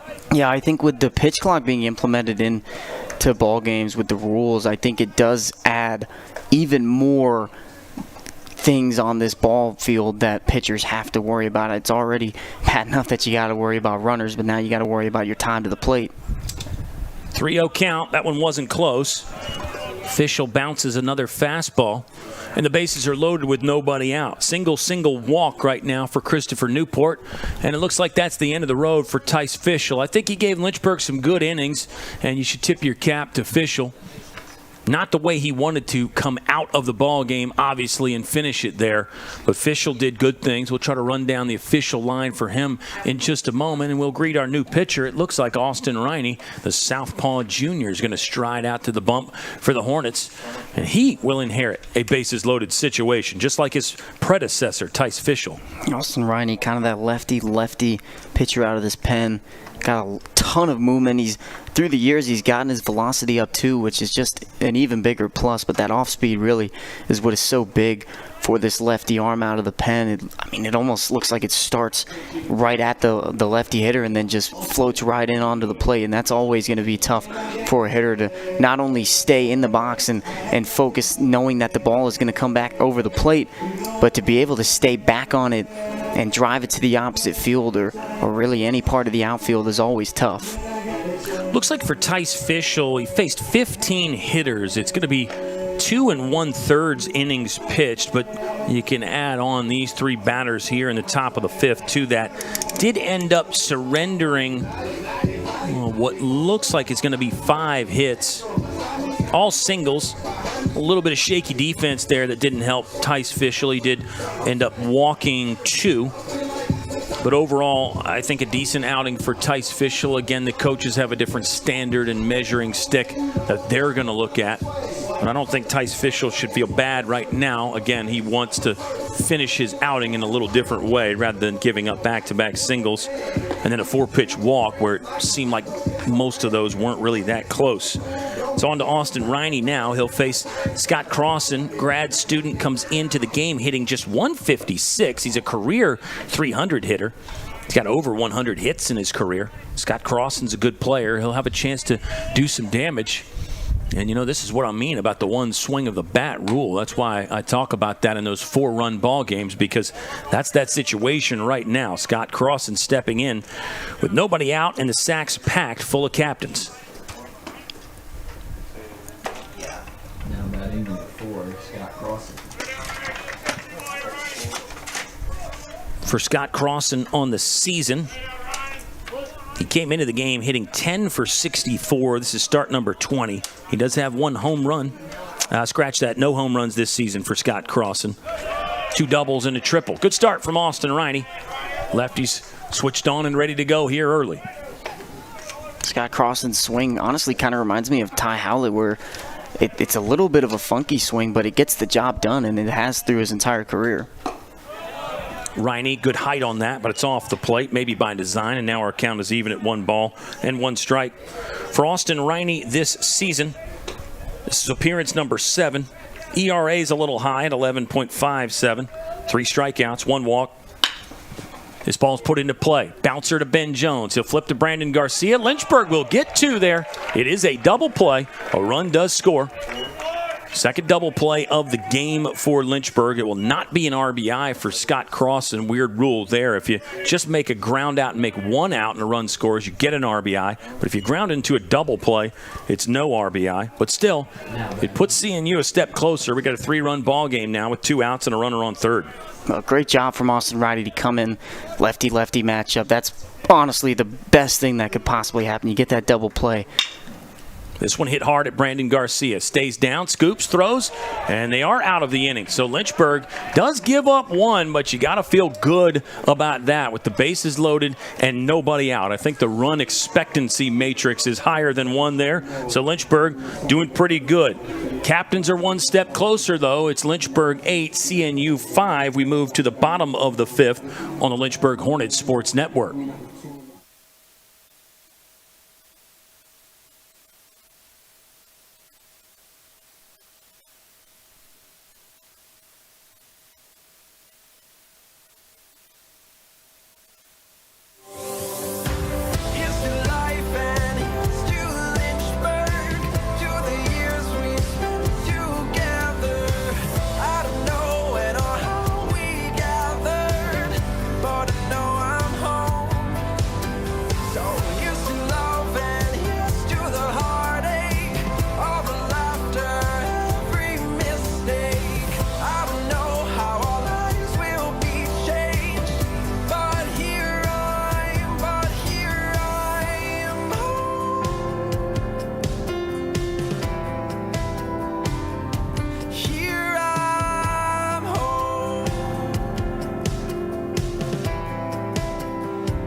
All right, a few more hellos with our shout-outs, our roll calls. Hello to John Sisk. Stephen Watson saying, let's go Berg. Heather Crutter is pumped up for Bryce Demery. So is Kim Garcia. Chris Jones is in the chat.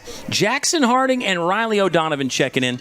And listen, guys, tomorrow is Give Day 2025. I know you guys are recent graduates, but you got to find a little bit of money there to make sure you keep this great thing going. Give to the Hive in 2025, baseball fans. We had the fantastic historical tidbit yesterday. It's the 122nd anniversary of the University of Lynchburg. Wasn't called that back then, of course. But Dr. Hopwood got 5 associates to donate $100 each. So if he can do that in 18 whatever. No, that was 1903? I did the math wrong there. It's 2025, right? It's Logan Webster's under this. Could be a tough play here. Long run, right fielder will make the call and then make the grab. It did end up being sort of a tough play, but Webster is out. So, yeah, I'm talking to you, Riley O'Donovan and Jackson Harding and everybody else. If Dr. Hopwood can get $100 back in the day, you guys can pony up a little for Give Day here as well. We know how much it means to you. And We did do the math, by the way. In today's dollars, that's $3,650 in today's dollars, depending on what the dollar is at today. Here's Bryce Demery. Direct your full attention back to this man. The Bryce is right. No doubt Demery, the takeover man. Number 17 is 2 for 2 with a grand slam. Hey, we watched Riley O'Donovan hit a grand slam around this time of the year last year. Maybe a little earlier. Might have been March for Riley O'Donovan's homer. We can look that up, or he can remind us. It's a 2-0 count as Bryce Demery held up on a tough pitch. Third arm that Bryce Demery has faced. You got to say CNU, whether by design or necessity, has done a good job showing some different looks to Lynchburg's hitters. 3-0 count. I'm giving him the green light from up here. You want me to yell it out down there to the dugout? I think we might have seen Coach Lowry give their take sign. Oh, okay. Possibly. All right. No criticism there. I'm just a broadcaster, just a fan. Yeah, it wasn't a great pitch anyway. It's a 4-pitch walk for Bryce Demery. So we'll say the perfect game continues for Bryce Demery with the walk. I was hoping we could get him on cycle watch. Hit a double or triple. Have you ever seen a cycle in person? In person, I almost saw Jose Ramirez in Cleveland when we were in that when we were in our World Series run. He was just a triple shy of the cycle. I actually, you know what? A couple years ago at Guilford, I believe one of their hitters hit for the cycle. Okay. I'd have to go fact check that though. Quakers always have some bats, man. I totally believe it. Sounded like they were in good shape on the road against Avert. 8-5 ball game here. Lynchburg on top by 3. It's Eric Hyatt. He's 1 for 2. Hyatt on a massive heater. Eric Hyatt is 11 for his last 17. Yes, you heard that right. 11 for his last 17.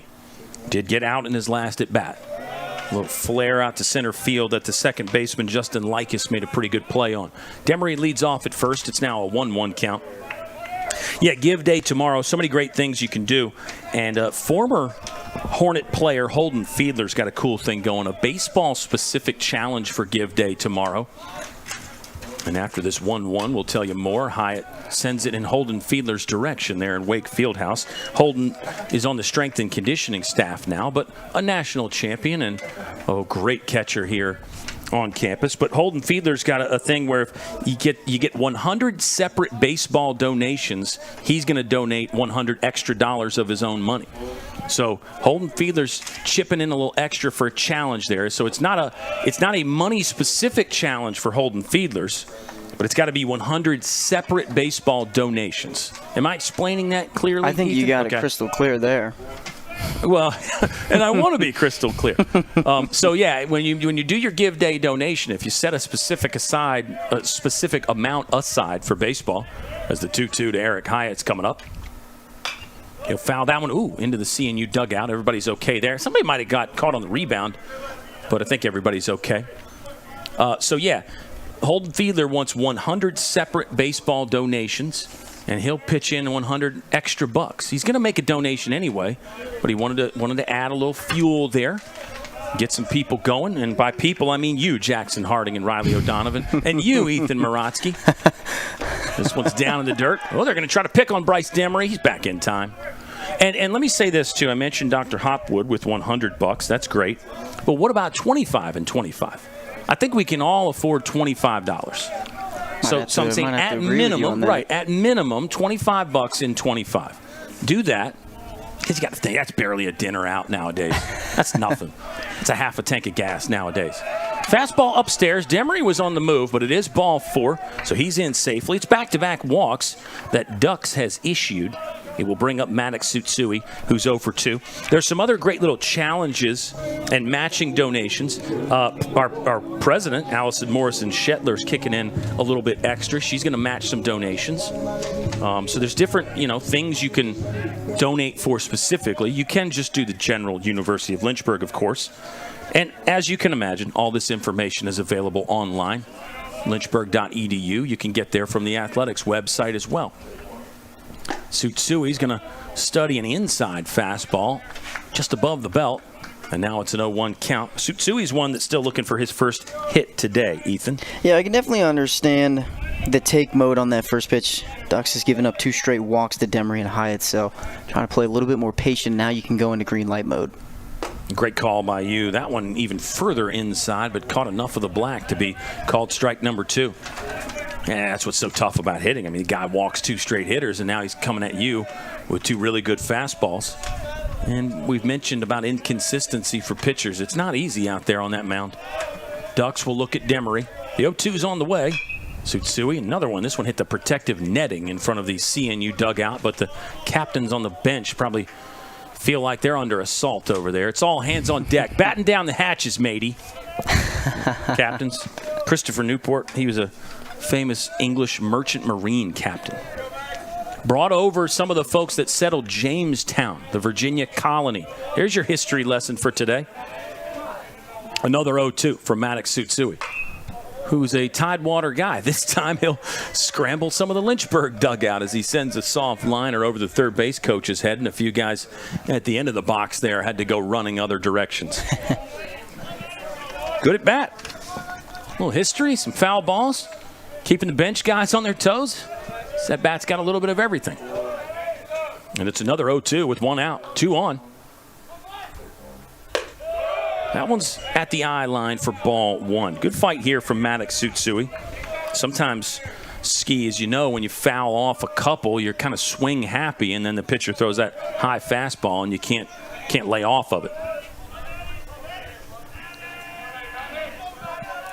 We're in the bottom of the 5th inning. Lynchburg leading by 3. This one chopped to the left side. Might get through. Shortstop's there. Long throw. He'll pump fake. But Demery was ready for it. Just kept that left foot anchored to the bag. And now it's bases loaded for Brandon Garcia. It's a hit for Maddox Tsutsui. That means 8 of the 9 in the starting lineup for Lynchburg have at least 1 hit. It just shows right there, you don't need to hit it hard to get a base hit. Just a little poke into that 6-hole. And no throw was, and he wasn't even going to be able to make a throw to first base. But now, if you're Ducks, it's not the worst situation. You have bases loaded now, and you've also got lefty, lefty, lefty, and then 2 more lefties right after that. Yeah, 4 in a row. 5 in a row for Lynchburg. Pardon me. First 5 hitters for Lynchburg are left-handers. Good job by Ducks to snap one off. Started at Brandon Garcia's hip and then caught enough of the plate for called strike 1. Corners are in for CNU. We've been saying that a lot, basically all game outside of the first inning. Lynchburg went 3 up, 3 down in the first inning. A lot of activity and traffic on the base paths after that. The 0-1 to Garcia. Thought about hacking. There's a called strike. That one ended up nearly in the other batter's box. Now our count is 0-2. Demery at third, Hyde at second, Tsutsui at first. Middle's in the double play configuration for the captains. Outfield straight away. Right fielder maybe a little bit shallow. We know Brandon Garcia's got some juice. 2 career home runs. There's a fastball that started off the plate and stayed there. 1-2 count.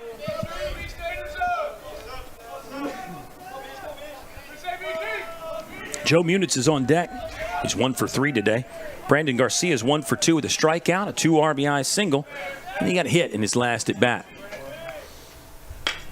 Garcia's under this. Could be infield fly roll. It is. Call is out. Batter is out. Runners can advance at their own peril, I believe, is the phrasing in the rule book, but they stay put as they should. And now there's 2 down in the bottom of the 5th. Joe Munitz 1 for 3, grounded out to first in his initial at bat. Bounced out to the pitcher second time up. Munitz is your reigning ODAC Offensive Player of the Week. Another good day yesterday for Joe Munitz with 2 hits. Bases are still loaded. Captains should still be on alert, especially with a great hitter like Joe Munitz. You can see Reinhold at second base kind of creeping towards Eric Hyatt. There's maybe a possibility we could see a pick off to second, but I think Eric Hyatt, I think he's keeping Reinhold in his mind as he's in Eric Hyatt's back pocket. And hopefully first base coach Cam Lane is helping out there as well. Same thing at first, because a lot of times you get extended with the bases loaded at first, and all of a sudden they run a back pick with the first baseman there. All kinds of options for a defense. It's a 1-1 count. I mean, that's that. You don't want runners on, but you do have some additional options there as a defense. Catcher and pitcher picks. Slough one to the second baseman. Tough play here, but they get Joe Munich by a step. Good job on the move by Justin Likas. Went to the backhand there and made a good throw. So Lynchburg will get 3 on. 2 hits for the Hornets, but they strand 3. 8-5 is the Lynchburg lead after 5 complete. Thanks for watching. It's Hornets baseball on LHSN.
A beautiful day to watch baseball. Looks like Saturday is going to be even better.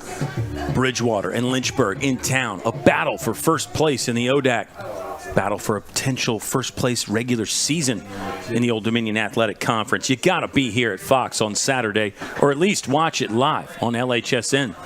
Sounds like we got some softball that day, too, and a few other things going on. We were just talking about Lynchburg equestrian team and another national championship. They head down to Florida very soon for that.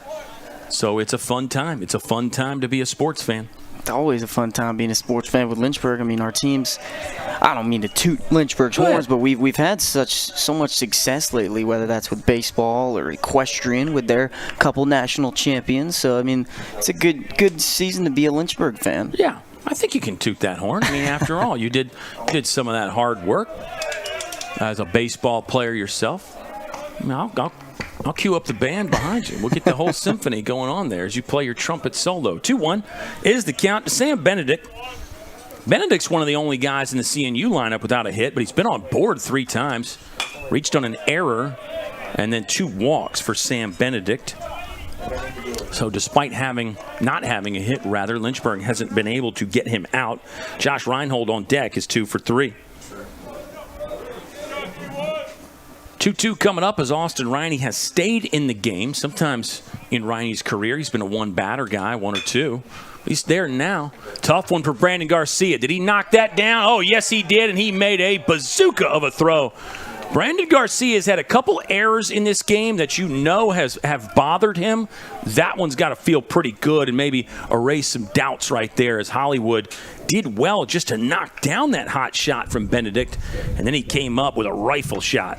Yeah, kind of a similar play we saw earlier in this ballgame towards Brandon Garcia with a sliding play that had to be made to try and knock it down. This time he does knock it down, a great pick, and like you said, a bazooka throw to first base. So good job by Brandon Garcia getting right back in to the motion of things, and it's plays like that can just bring your emotions back up and help you make those plays in the future now. One I would say for the young players, and maybe even the old players as well, is when you bobble a ball like that, practice getting to it quick and throwing it. Because a lot of times what happens is in your high school practice or whatever, when the infielder bobbles the ball, they just get disgusted and they throw their hands up and their eyes roll and they just leave the ball laying there and they ask the coach to hit him another fungo. I think you have to practice getting to those loose balls quickly. I'd say the same thing in the outfield as well, because we know how much high value that can be. Garcia's going to have to make another play. This one should be easier. It is. They'll get Josh Reinhold out at first. 3 straight 6-3s for Austin Riney. That comes after the 4 6-3 double play that he induced. So call it 4 consecutive ground balls for Lynchburg's southpaw that's on the mound right now, and there's 2 outs in the top of the 6th. No, I think you're completely right when you talk about staying with that ball. I mean, that was the term that we used growing up, and even here at Lynchburg, is you got to stay with it, because especially when you get towards these college hitters, they're going to hit the ball even harder, so you might have those extra half couple seconds to be able to throw that runner out if you stay with it. 1-0 count. Riney's pitching to Aaron Maxey, who was 1 for 2 with a walk. Flew out to deep left field. The one we were in awe of his power to the backside. He rolled this one to Ben Jones. They get him by half a step, and that is a quick inning right there. Austin Riney, 3 up, 3 down. And he's got 5 consecutive ground balls now. Tip your cap to Austin Riney. He's got his ball club in business again. 8-5, the Lynchburg lead. On top by 3. Let's just keep it here, because we're having fun talking about Give Day and spring sports and this Lynchburg team with just 5 regular season games left for Lynchburg. Let's mention again, they are the number 4 team in the nation and 7th in that NPI, the National Power Index.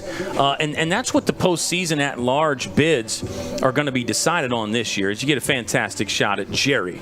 And Sean Polkarock has said that the Duck doesn't mind or even prefers just being called Jer. So Jerry or Jer works. Don't know a last name. And again, don't even know if it's a duck, but that was fun. Back to the Power Index. So you're still going to have your automatic qualifiers for winning things like the Old Dominion Athletic Conference Tournament and the other conference tournaments. They still get in. And then they take the next highest teams based on that NPI all the way to get to 64. We're getting 64 in Division III baseball this year. If you remember in years past, Ethan, you had those 4-team regions, but then you had a couple of those 2-team regions. They're just going to add some more qualifiers. So we get to 64 this year. And the ODAC's got a lot of teams that are inside that top 66. So it'll be interesting to see how many ODAC ball clubs do get in. And, of course, if Lynchburg could potentially stay inside the top 8, then all of a sudden you got a chance at hosting a regional and a super regional, because your seedings are going to be based on that as well.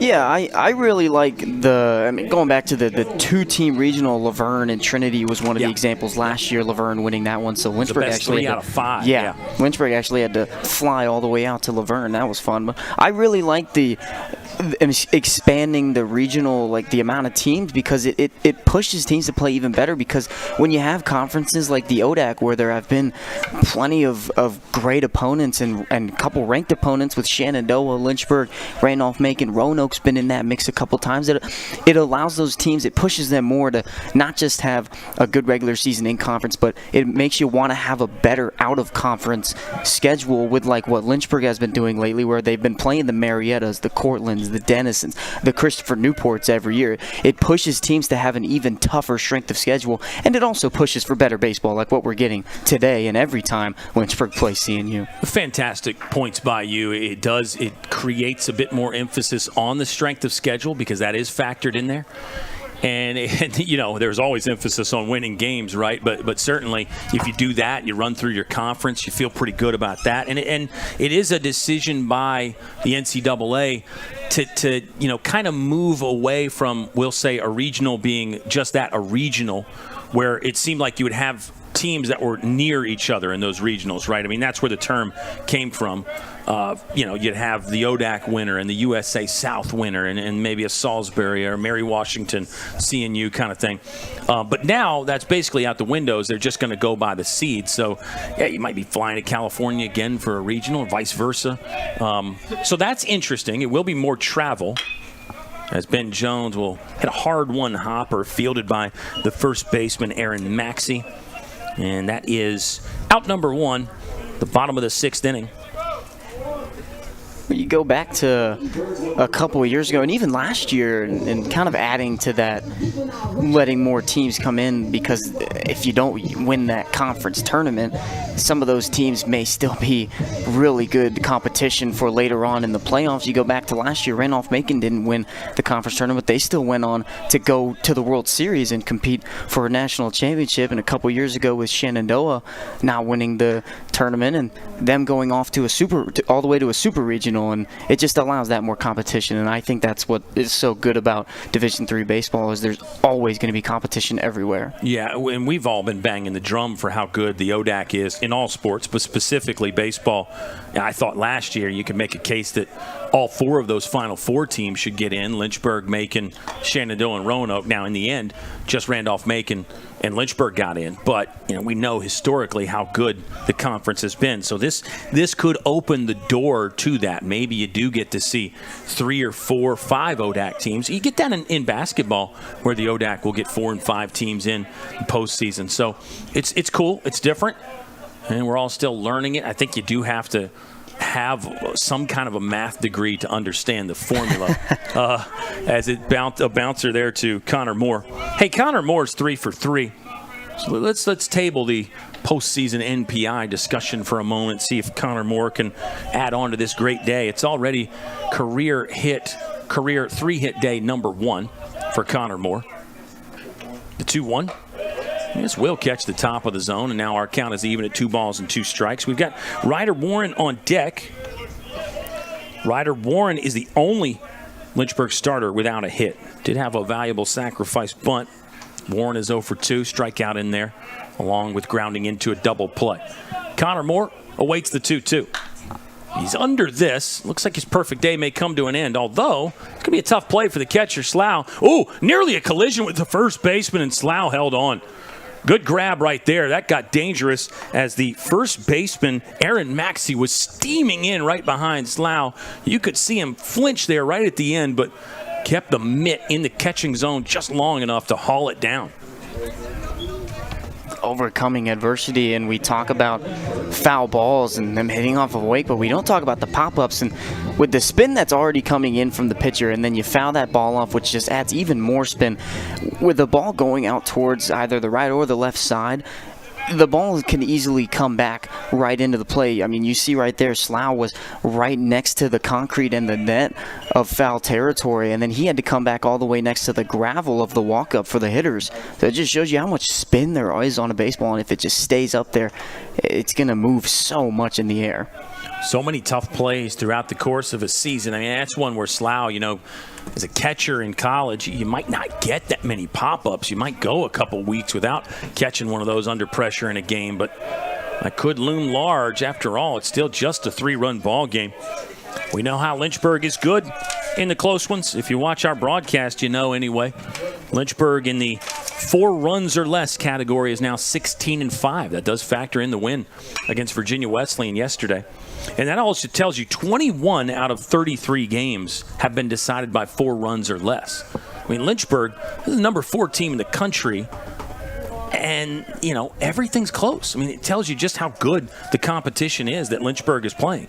Yeah, absolutely, and you can even go even further and go to the losses that Lynchburg have. It shows you that almost every single game that Lynchburg played has been that close of a matchup where even just one hit or a couple good plays can put you over the edge on another team. Yeah, Lynchburg is 7-3 in 1-run games, so that tells you right there 3 of their 5 losses have been by a single run, as Ryder Warren will take a walk. He's aboard with 2 outs.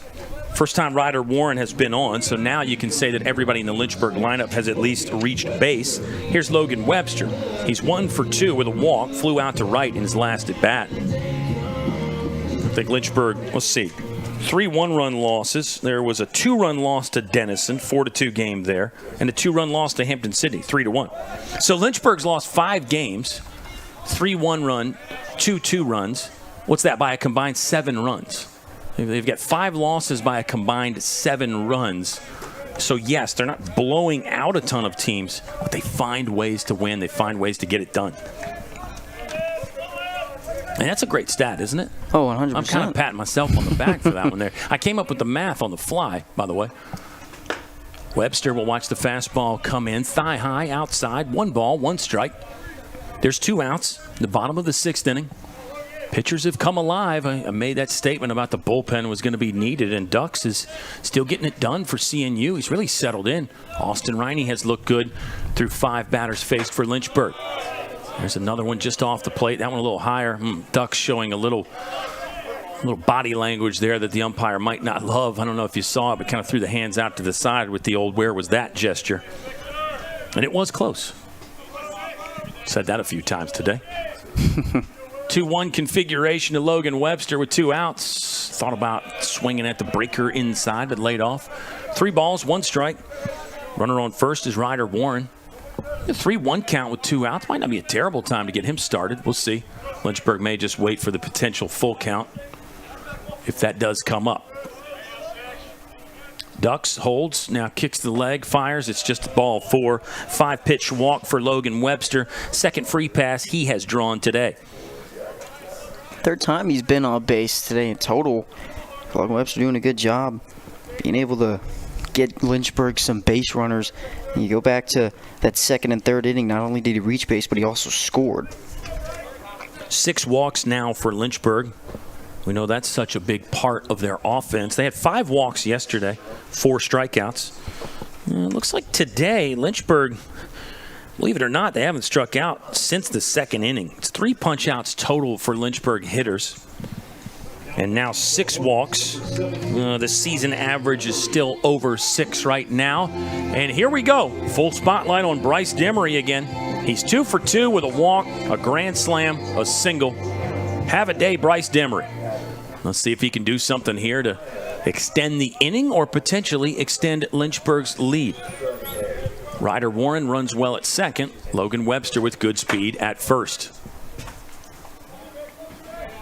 Second time Demery has faced Ducks. That was the walk that Demery took. This ball is just slightly above the strike zone. 1-0 start to Demery. Got a women's lacrosse Code Red game tonight. 7 p.m.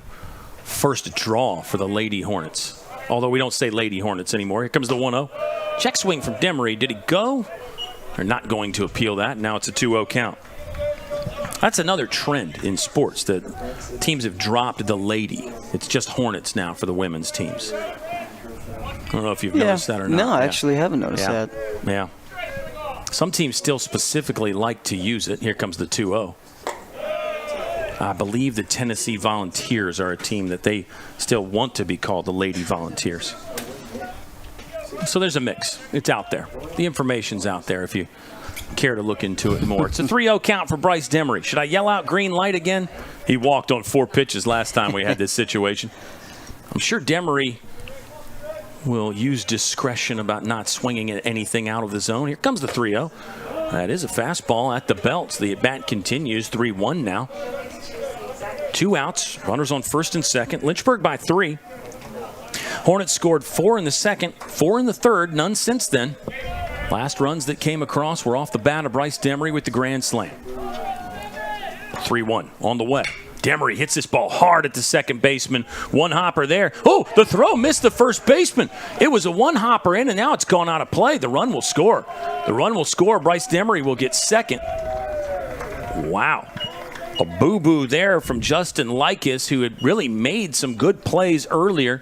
That one seemed fairly routine. High exit velocity for Demery, but once Likas caught it, it seemed like a sure thing on the throw to first, but it was not. E4. Inning continues, and Lynchburg has upped the lead 9-5. Hornets on top by 4 with a dangerous Eric Hyatt stepping in, 2 in scoring position. Well, it just shows you how different factors in a swing or anything that's going on in the field can change even the slightest bit of momentum, where you've got a really, really tough, hard hit ball by Bryce Demery. We saw the home run earlier I was talking about. That was probably the hardest hit ball I've seen, and he just continues to find barrels in that really tough play. The really tough hit to second base could have maybe caused a little bit of distress possibly, but that's why you run hard as far as you can. 1-0 is well wide, and Eric Hyatt will have a 2-ball, no-strike count with 2 outs. All the runs have come with 2 outs. I say all the runs. It's 1 run here in the bottom of the 6th. Back-to-back walks, Warren and Webster, and then Demery really did smoke that ball. Maddox Sutsui on deck is 1 for 3. Hyatt is 1 for 2 with a walk. Hit the bottom half of that baseball. It will float out of play and bring us a 2-1 count. Webster scored on a pass ball earlier in this game. Got to be careful here if you're the catcher, Cameron Slough. Ducks is the third pitcher that CNU has used. Lynchburg has used just 3. Marrero started. Good innings from Fischel. And now 5 straight sat down by Austin Riney. And there was that double play that Riney induced. I think you still count that in the 5 in a row there. I mean, after all, you got 2 outs on 1 pitch. 3-1 for Hyatt. This light's going to be very green, I have a feeling, especially with 2 in scoring position. Hyatt's under another one, foul in the direction of Wake Fieldhouse.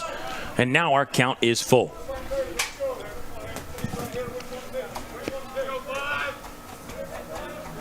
Eric Hyatt is 11 for his last 17. Coming into the game, his on-base percentage was over .750 in the last 5 contests. The full count delivery is inside, called strike 3. Got him looking, not easy to do. Big pitch from Ducks, limits the damage. 1 comes across in the bottom of the 6th for Lynchburg. Hornets on top, 9-5.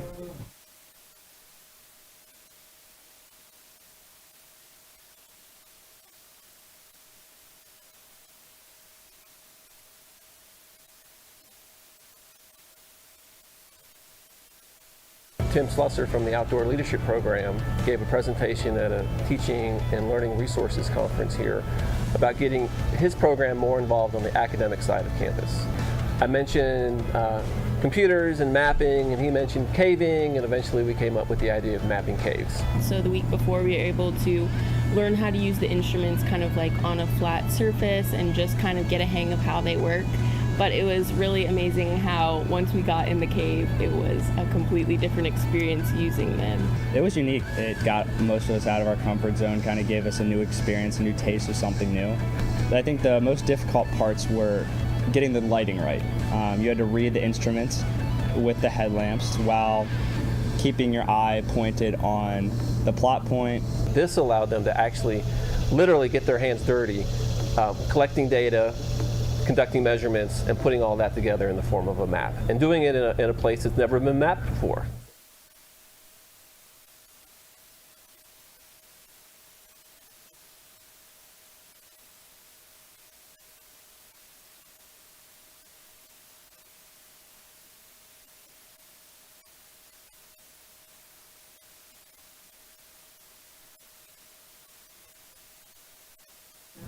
Here comes a hard-throwing first year from Jefferson Forest High School. It's Michael Rowlands on for appearance number 3 of the season.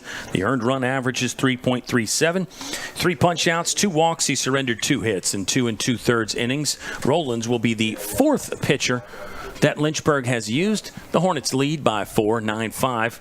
Lynchburg adding to the advantage with 1 run in the 6th. 1 run on no hits, 2 left on.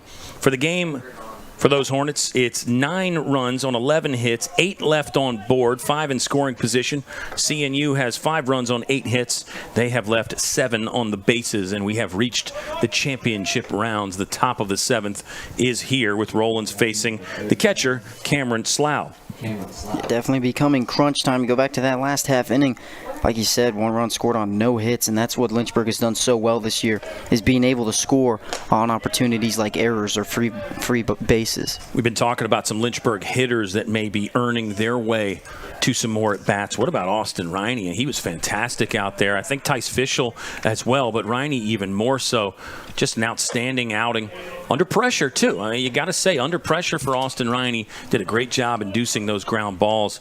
And that's something you can play matchup-wise when you have a team that does hit a lot of deep fly balls, a lot of home runs. Maybe a guy like Austin Riney becomes higher value because he can induce some more balls to go into the ground. It reminds me a lot of Nick Matfield. Austin Riney, big pitch to contact hitter, can get them some strikeouts. He does have a ton of movement and velocity, too. But big pitch to contact, and we saw it pretty much every single inning he was out there. Well, this guy Rowlands has some movement and velocity. The fastball is clocking in the upper 80s right now, and some action to both ways. He can bend it away from you with the slider cutter, and then his 2-seamer will move back into a right-hander.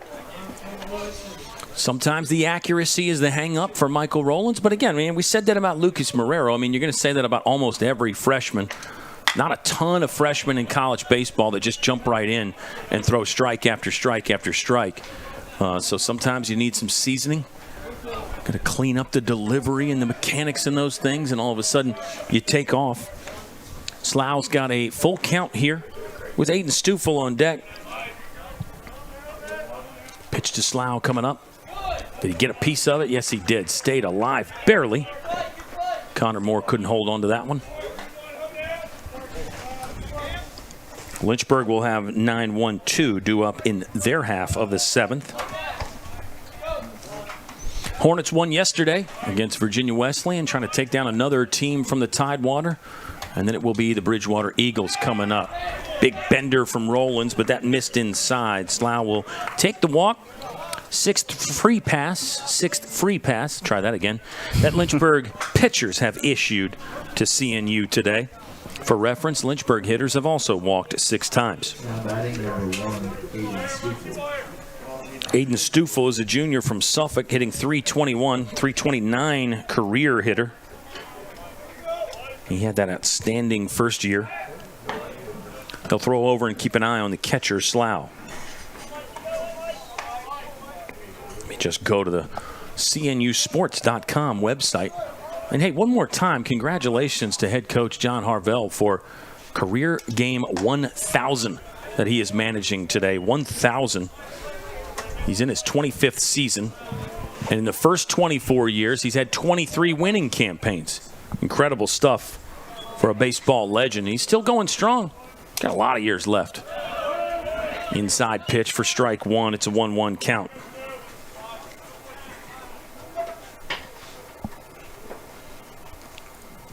Getting the umpire talking to Michael Rowlands about the ball. Might be, you see a lot of pitchers kind of lick their fingers and then go down to the pant leg and wipe it off. But if you don't wipe off your fingers, they're going to have to either get a new ball or wipe the ball off.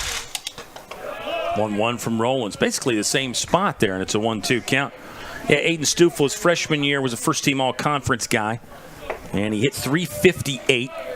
And that was, at the time at least anyway, top average for a CNU freshman all time. Off-speed pitch in the dirt. Good stop from Connor Moore. Back to this freshman year in 2023 for Stufel. He slugged .492, was on base at .465. It was 43 hits, 11 of those were extra base hits, and he scored 35 times. And he stole a bunch of bases. Just a great year. Stufel has pounded this one to Ben Jones. Let's see how many Lynchburg gets. Brandon Garcia is just going to hold on to it. It's a 4-6 fielder's choice. Couldn't get the speedy Stufel there. And there's one gone in the top of the 7th. Good job by Michael Rowlands coming back after giving up a leadoff walk, getting a slow roller ground ball. Obviously, you want it to be a little harder to get the double play, but you'll definitely take the 1 out. And now you're just a pitch away from ending the inning. Justin Likas is the hitter. 2 for 3. Grounded out to the third baseman in his first at bat. 2 singles thereafter. Strong throw to first by Rowlands. Lincoln Lubson is on deck. Running numbers for Aiden Stufel look good. He's 6 for 7 this year. CNU coming into the game at 50 for 54. Very high percentage. Stufel not running this time. Likas is swinging. This ball's well foul. Likas never really even bothered to get down the line, and it's an 0-1 count.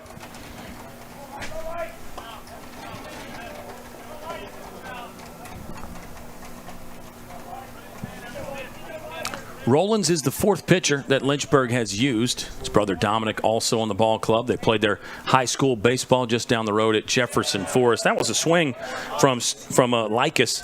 And I'll tell you, that ball was so far out of the zone. The fact that Rowlands could induce a swing tells you just how nasty the action is on that breaking ball. Yeah, really good slider, and obviously you want to be able to sit fastball with the velocity that he has, but he can just go right back to the bender.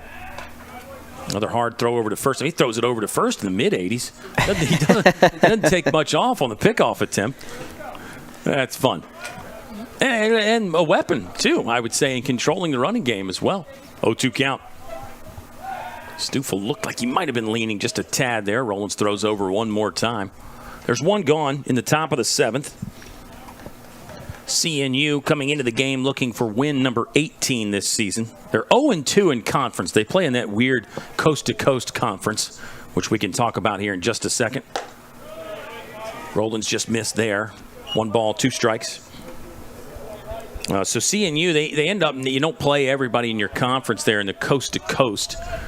And then you get to the tournament and you play all these teams you've never played before, but they're in the same conference. Oh, another nasty one. Usually that comes with a warning sign right there. They make you sign a waiver to see something like that. Roland's snapping one off for a strikeout. There's 2 down in the top of the 7th. The hitter is Lincoln Lubson. We've seen really good outings from Rowlands, and he's doing great so far today. There's ceiling for this kid. He's also a two-way, but the ceiling for this kid is so high. Yeah, that's really a great observation again by you. You know, in this pitching staff for Lynchburg, tough for a first year to even get any reps in a game. And we've seen 2 pitch today. Lucas Marrero, first year lefty, started. Now a righty here, and you had Tice Fischel in there, who's a sophomore. Great things, great ceiling for him. Austin Riney. It's a good spot right now for this Lynchburg bullpen. I mentioned they have been pretty good lately. Last week or so, the Lynchburg bullpen, 2.63 is the earned run average. That doesn't count this one. Moore might have a chance to throw out Stoffel. He broke late. He got him. My goodness, that was pinpoint. Bullseye from Connor Moore on another one of those scramble plays after a bobble. He got to it and absolutely fired a missile. Lynchburg is out of the inning and the Hornets on top. 9-5, moving to the bottom of the 7th.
It's a Dolly Parton score line. 9-5 is the reference there. Lynchburg on top, 9-5. And they're working overtime here as we've gotten into the 6 o'clock hour on a Wednesday afternoon/evening. We've got a new pitcher for Christopher Newport. It's Charlie Gunn. What a great pitching name right there. Tell you what, Gunn looks good in the uniform, and he's throwing hard in the warm-up pitches.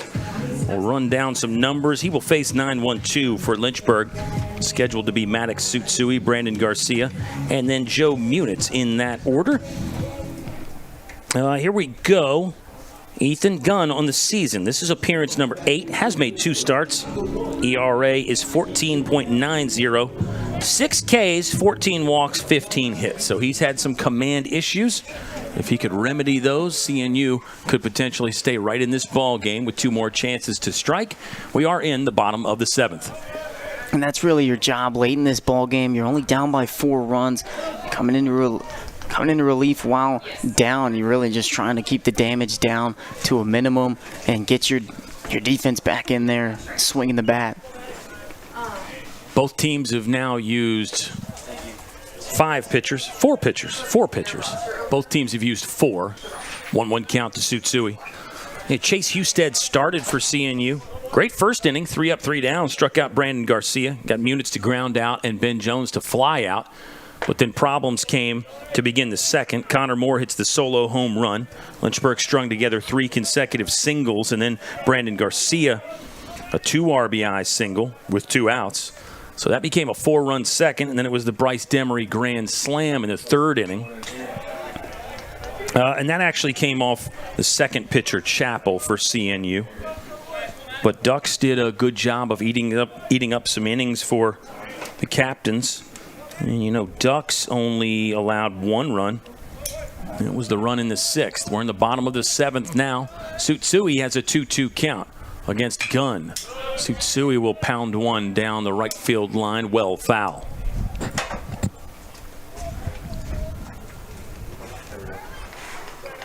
Yeah, Lynchburg's in a good spot offensively and defensively, I think, because you have your tentpole guys. You have your guys that you know are going to be in the starting lineup every day. You seem to have more and more options as far as left and right hitters go, as far as different positions. Still short on catchers. We probably don't even need to worry about saying that anymore. But I think Lynchburg's really, really feeling good offensively. You got some guys heating up. Yeah, some guys cooling down too. That's baseball. But I think overall the offense, hitters should feel real good about where they're at, don't you, Ethan? Yeah, absolutely. Like you talked about, these hitters are heating up, especially Eric Hyatt, how he's been doing so well. Joe Muniz has been staying hot this whole season long. And yeah, you've got Brandon Garcia and Ben Jones who have now lost their on-base and hitting streaks, but those guys are just one game away from getting back into the groove of things. And I think this Lynchburg lineup is very, very happy with their at. And the good thing about this lineup is that they're going to do whatever they can to try and get even better, too. Full count walk for Tsutsui. Good at bat there. He had to foul off a couple 2-strike pitches. He's aboard, leadoff man on with nobody gone in the 7th inning for Lynchburg. Yeah, and it's tricky too when you talk about a baseball team because it's a collective of individuals. And as we just said, you have some guys maybe don't feel great about their swings. Other guys do. Maybe some guys are not seeing it great right now. Other guys are absolutely wired in. So you have a little bit of that. But I think overall as a team, Garcia shows bunt. This ball skips by Slough. Free 90 for Maddox Tsutsui in a 1-0 count. I think overall as a team, Lynchburg offensively is in a really good spot. And as you know, I mean, hitting can be contagious. When you see 2 or 3 guys do it, all of a sudden, I don't know how you quantify it, but it does make it easier for the 4th and the 5th guys to also do it. Well, you go back to that 2nd inning with Connor Moore's home run. It comes right back at you. You do have the strikeout from Warren, but you got 3 straight hits immediately after that. Garcia's going to show bunt again. A true sacrifice here, although CNU's got to hustle to get him, and they won't. That's a base hit. Nobody covered second initially, but Garcia didn't see that the bag was open. So it's runners at the corners. I don't think you can give the third baseman, Sam Benedict, an error on that. He really had to hurry. So it's 2 hits in the game now for Brandon Garcia. And here's a fun Brandon Garcia stat. I never miss a chance to throw this in there. For Brandon Garcia, it's career multi-hit game number 48. 48 multi-hit games. He's hit safely in 102 of 132. So really, you can almost set your watch by the fact that Brandon Garcia is going to get a hit. Yeah, really impressive stats from the third-year shortstop. This is Joe Muniz. Muniz will take strike 1 on an outside pitch. Corners are in for Christopher Newport. Lynchburg has Maddox Tsutsui leading off at third. Brandon Garcia's at first. Nobody away in the home half of the 7th. Muniz hits with the open stance, white batting gloves, waiting on the pitch from Gunn. That one's a little too high and outside, and our count is even at 1 ball and 1 strike.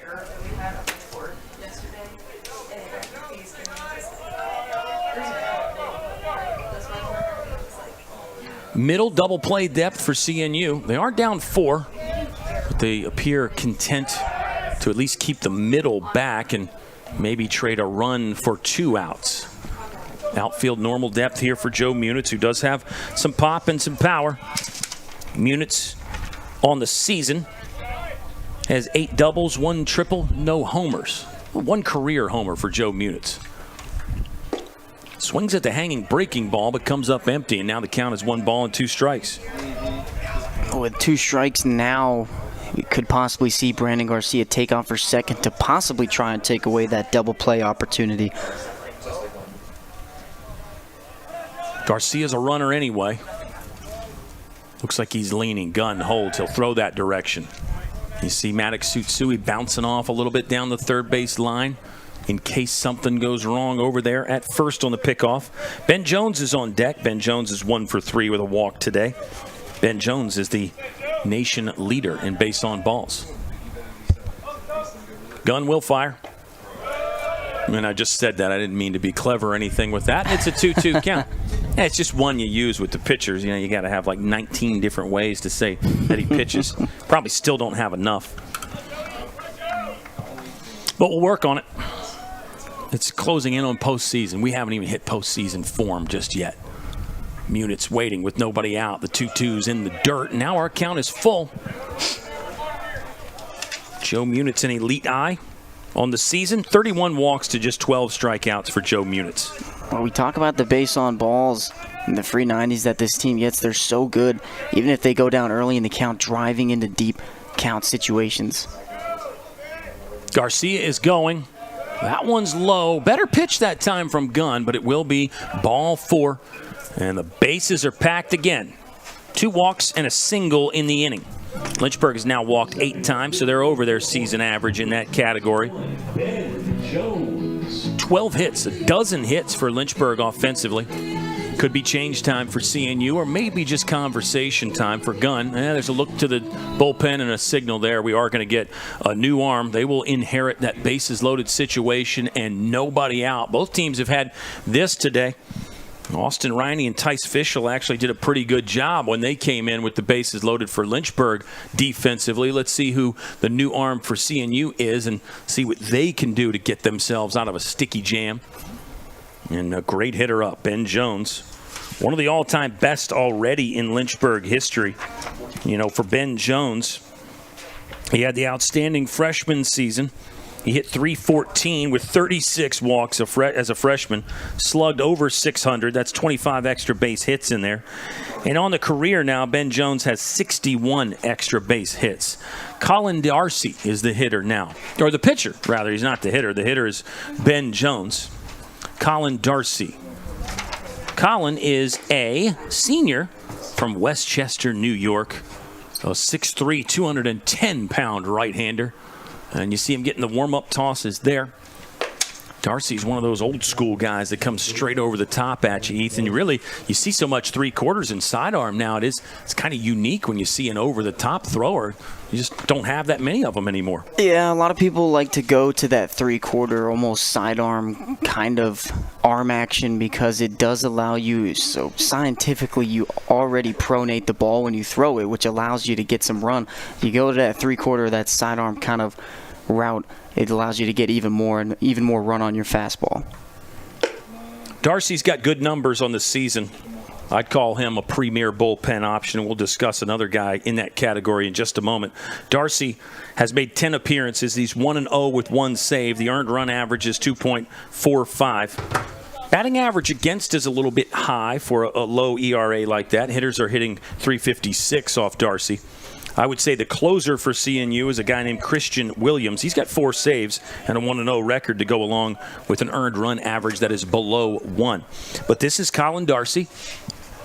He'll try to get out of a bases-loaded jam. Lynchburg already leading by 4. Inside pitch to Ben Jones. It's a 1-0 count. This is that situation I talk about where Lynchburg has already got the door a little bit rattled. It's already open. Now you can just break it right off the hinges. A guy like Ben Jones could just plow the entire house down if you give him a good pitch to hit. And if you don't, he'll take a walk. There's a ball that does hit the outer edge, and it's a 1-1 count with the bases loaded. Really, you got to say speed at every base, too. Tsutsui at third for Lynchburg. Garcia second. Munitz leading off at first. Infield is in for the Captains. That pitch was close, but is called ball 2. And there's nobody out, nowhere to put him. You got a great hitter on deck. Connor Moore's 3 for 4 with a solo homer. The hits keep coming for Lynchburg offensively. Talked about how this lineup is starting to come alive after maybe some indifferent numbers. Foul ball. Good athletic play by the first base coach, Cam Lane, to scoop that one cleanly. You notice how he used the feet down there? Really got himself a good hop as a first base coach. Well, he was actually used to be a first baseman. He kind of played everywhere in his career. He came in, I believe, as a catcher, moved over to first base, and then outfield. He can do everything. 2-2 coming up for Ben Jones, and I got a great shout-out coming. Jones the other way, fairly deep. Tsutsui tagging. Left fielder had to continue going back to catch that ball, so it ends up being an easy sacrifice fly. RBI Ben Jones, run for Maddox Tsutsui. And the Hornets up the ante and up the lead, 10-5 Lynchburg, with one gone in the bottom of the 7th. Really good team AB from Ben Jones. Bases loaded, no outs.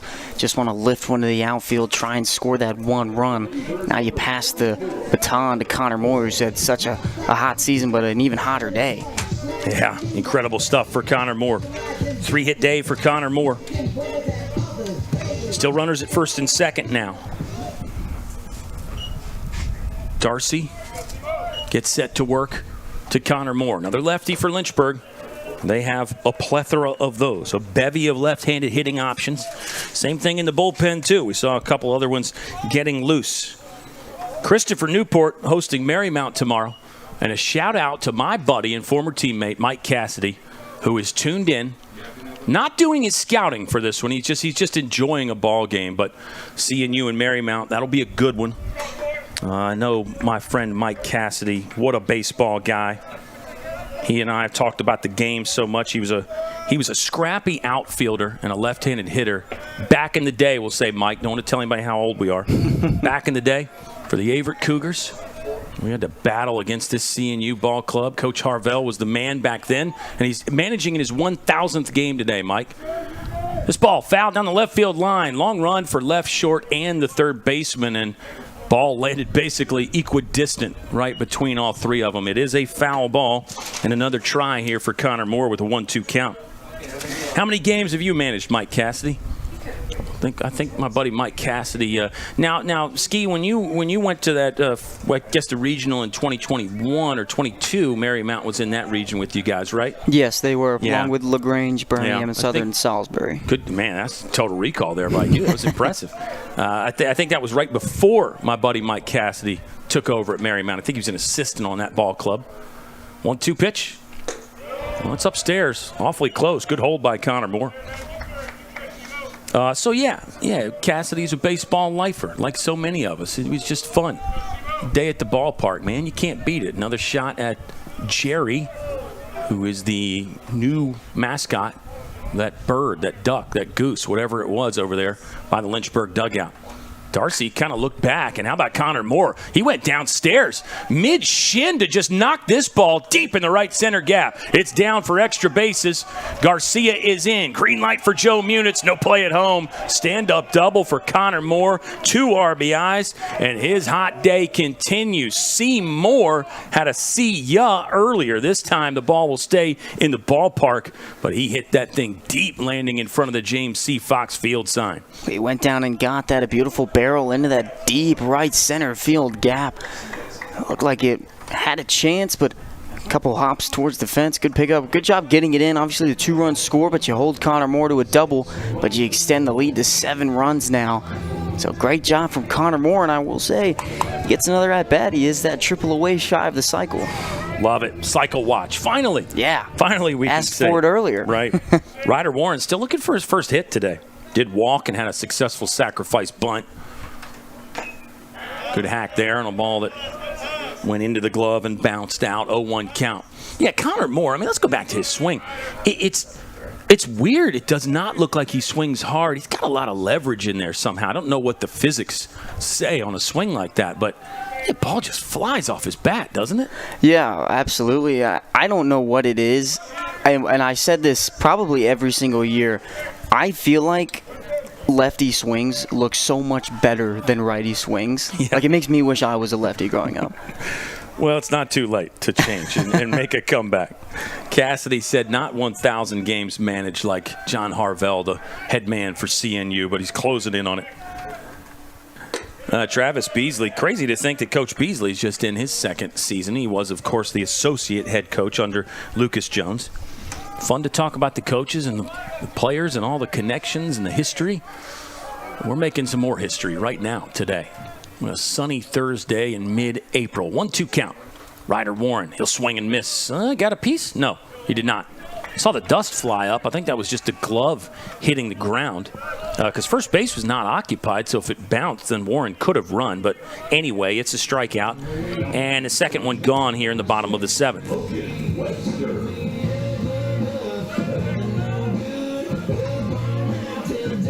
Logan Webster's up. He's 1 for 2 today with 2 walks. Logan Webster starting to heat up a bit after a little bit of a cold stretch. I think Webster had a little 1 for 11 stretch in there, but starting to crank back up after a 2 for 3 day yesterday. Scored 3 times. Webster's been on 3 times today, flown out to right once. 0-1 count with Connor Moore leading off. Webster's going to hit this ball hard on the ground up the middle. Shortstop will slide, bobble. There's that play we talked about again. Josh Reinhold got to that ball, but Webster getting it down the line, and with good wheels, Reinhold really did not have a play. So now it's runners at first and third again. For another guy who has stolen the show, Bryce Demery. A grand slam earlier. He hit a ball hard to the second baseman his last at bat. A hard single to left the first time up, and a walk. So that means Bryce Demery has been on 4 times today.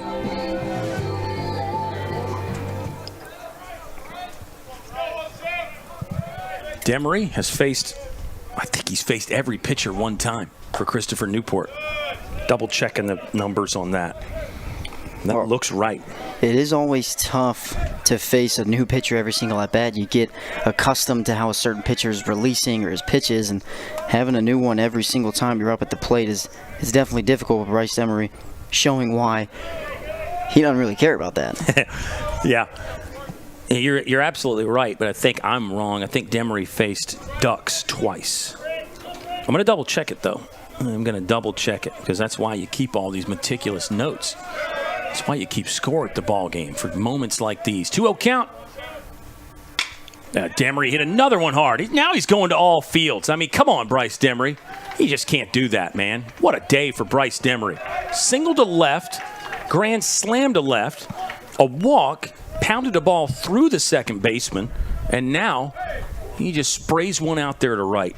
Fantastic piece of hitting right there. It's a 3-hit day for Bryce Demery. Drove in another one there, by the way. That's 5 RBI for Bryce Demery. He drove in 2 against CNU last week. Seems to love playing against the captains. Heating up just at the right time. We've been talking about the postseason ODAC tournament coming up, and it's a hitter that you can have in that lineup or off the bench. Hyatt hit one hard. Second baseman shaded up the middle. He'll take it himself. A little bit of bad luck there for Hyatt, but a good job by Darcy to get out of the inning, inducing the ground ball. It was another big one for Lynchburg. How about 4 runs on 4 hits? Hornets will leave a couple stranded, but they have got major separation now. Lynchburg on top by 8, going to the 8th on LHSN.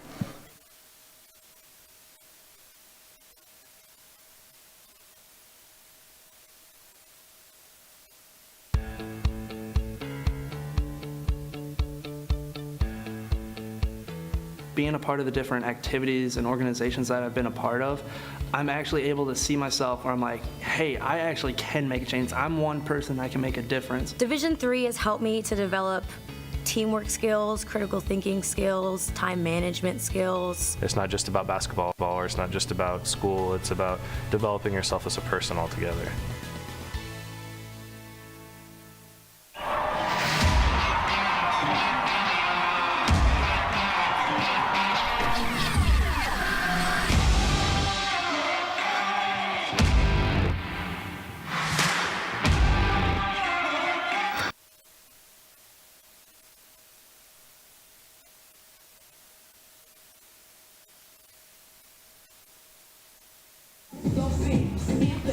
Always a fun day at the ballpark. Just want to hear that music coming through. It's always a nice vibe here at Fox. Hey, come join us at Fox Field this Saturday. Senior Day doubleheader. Lynchburg hosting Bridgewater. I think I got started trying to talk about Bridgewater a little bit, and then big things would happen in the game, Ethan. But great rivalry between the Hornets and the Eagles. Bridgewater right now, before the day anyway, is sitting in second in the Old Dominion Athletic Conference. They're 11-4-1. Lynchburg's 14-3. Roanoke is in third at 10-5-1. Bridgewater is at EMU today, or tonight. There's a couple night games going on tonight. So running out of chances in the regular season. Hey, Hey, a note about Lynchburg. They've got 28 wins this year. Michael Rowland's still on the mound, by the way. 28 wins for Lynchburg. And, if they can get to 30 wins, that'll be 5 consecutive seasons with 30 wins or more. And also a note on that, they've gotten to 30 in the regular season 3 of the last 4. Only 25 regular season wins last year. Finish up with 37 after the postseason. But in 2023, it was 33 wins. It was 32 and 22, and 31 regular season wins in 2021. Here's a ground ball left side. Tough play for Brandon Garcia, but he'll make that one look easy. Hollywood's missed a couple today, but Brandon Garcia has actually made some really snazzy defensive plays as well. But that consistency there. Now, this would only be win number 29 for Lynchburg. You don't count any chickens or anything like that. But closing in on another 30-win campaign, it's kind of bonkers when you think about that consistency. Yeah, I mean, the recruiting is really what goes into it, how well Coach Lucas Jones and how well Coach Beasley has done the last 5, 6, 7+ years. You go into the COVID year, Lynchburg was also doing really well going into that shutdown where the season unfortunately ended early.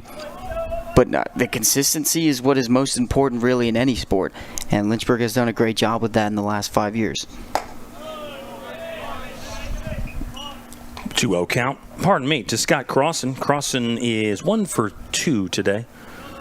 Grounded into a double play. That was off Austin Riney. A double play did score a run, but no RBI in that situation. Crossan has also walked. Rollins has lost the strike zone slightly here. 3-0 count. Lynchburg will have some other options available. Yeah, the consistency, though, you're right, for Lynchburg, and it is so many things. It's all those little things that add up, that attention to detail. Lucas Jones had that. Travis Beasley has that. The assistant coaches as well. You got to give our buddy Oscar Garcia so much credit for the success and all the hard work that he did, and the guys that are on the staff this year, same way. 4-pitch walk to Scott Crossan. 7th base on balls for CNU today as an offense. Brings up the top of the order, Jake Benedict. He is 1 for 3, single, sac fly, couple ground outs to shortstop. 1 out in the top of the 8th inning.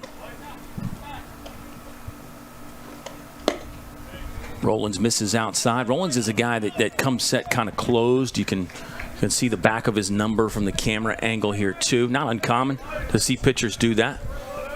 Sometimes you hide the baseball a little bit better. Sometimes you generate a little bit of velocity. You actually cannot see the back of his number, so he doesn't come that closed. He nearly hit the left thigh of Jake Benedict, but Benedict is out of the way, and the count is 2 balls and no strikes. 6 straight misses for Rollins. We've been talking about the consistency for Lynchburg. Better pitch that time for Mike Rollins. Consistency for Lynchburg there, and then also that has been mentioned about this CNU squad. 23 of the last 24 seasons have been winning seasons, and it's actually 18 consecutive winning seasons for the captains. They really have been a powerhouse down there. 3 World Series appearances. Of course, now Lynchburg's made 2 back-to-back. So, you have to say, two of the premier Division III squads right here on this field today. And we get to talk about it. We're that lucky. Under this one is Jake Benedict. He'll stay in the infield. Longer run from Ben Jones. He had to battle the sun a little bit there, and then also just the way the ball was spinning back towards the mound. He will make the grab, and now there's 2 down in the 8th inning. CNU down to their final 4 outs here. 13-5 ball game.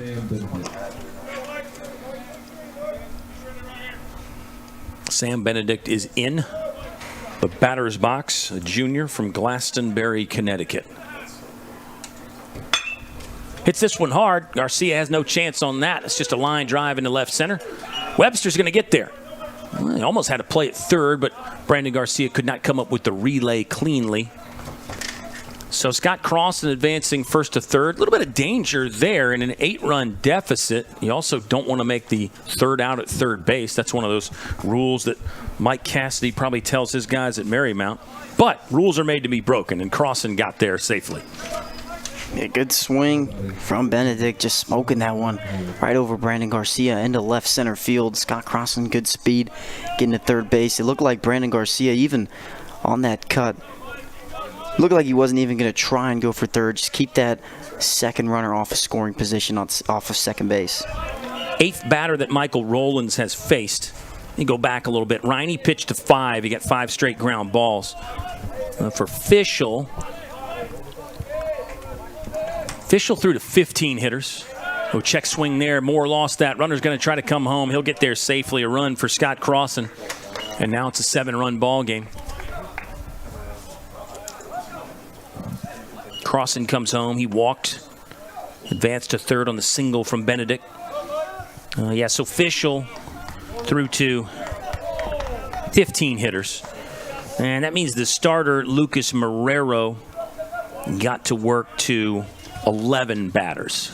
I think all that adds up rightly there, correctly, or rightly. I don't know. 2-0, maybe. 1-1. Here's a ball that's flared back. We'll get a check of the count here from our umpire, who also asking the Lynchburg dugout for a few more baseballs. It's a 2-1 count, yes, confirmed by our umpire. Or is it 1-2? I think it's 1-2, yeah. 2-strike count now. Josh Reinhold, the shortstop. Hard fastball from Rowlands is just off the plate. Now the count is even at 2 balls and 2 strikes. Confirmed again by the blue. Even though, as noted on these broadcasts, umpires rarely wear blue anymore. It's usually that black. Another close one, but off the plate. Now it's a full count. Runner at second is Sam Benedict. Really good run on that fastball. Good outside pitch. Tried to get that movement on that 2-seamer back into that corner. Unsuccessful. Runner bouncing off. Rowlands missed again. Walked there. He's walked 2 in the inning and 3 in the appearance so far. At the moment, it's 1 2/3 for Rowlands, but it looks like his day is going to be done as Travis Beasley stepping out to the mound to make a change. So we'll greet a new Lynchburg pitcher in just a moment. Hornets on top, 13-6 over the captains from CNU. Kyle and Ethan back in just a second.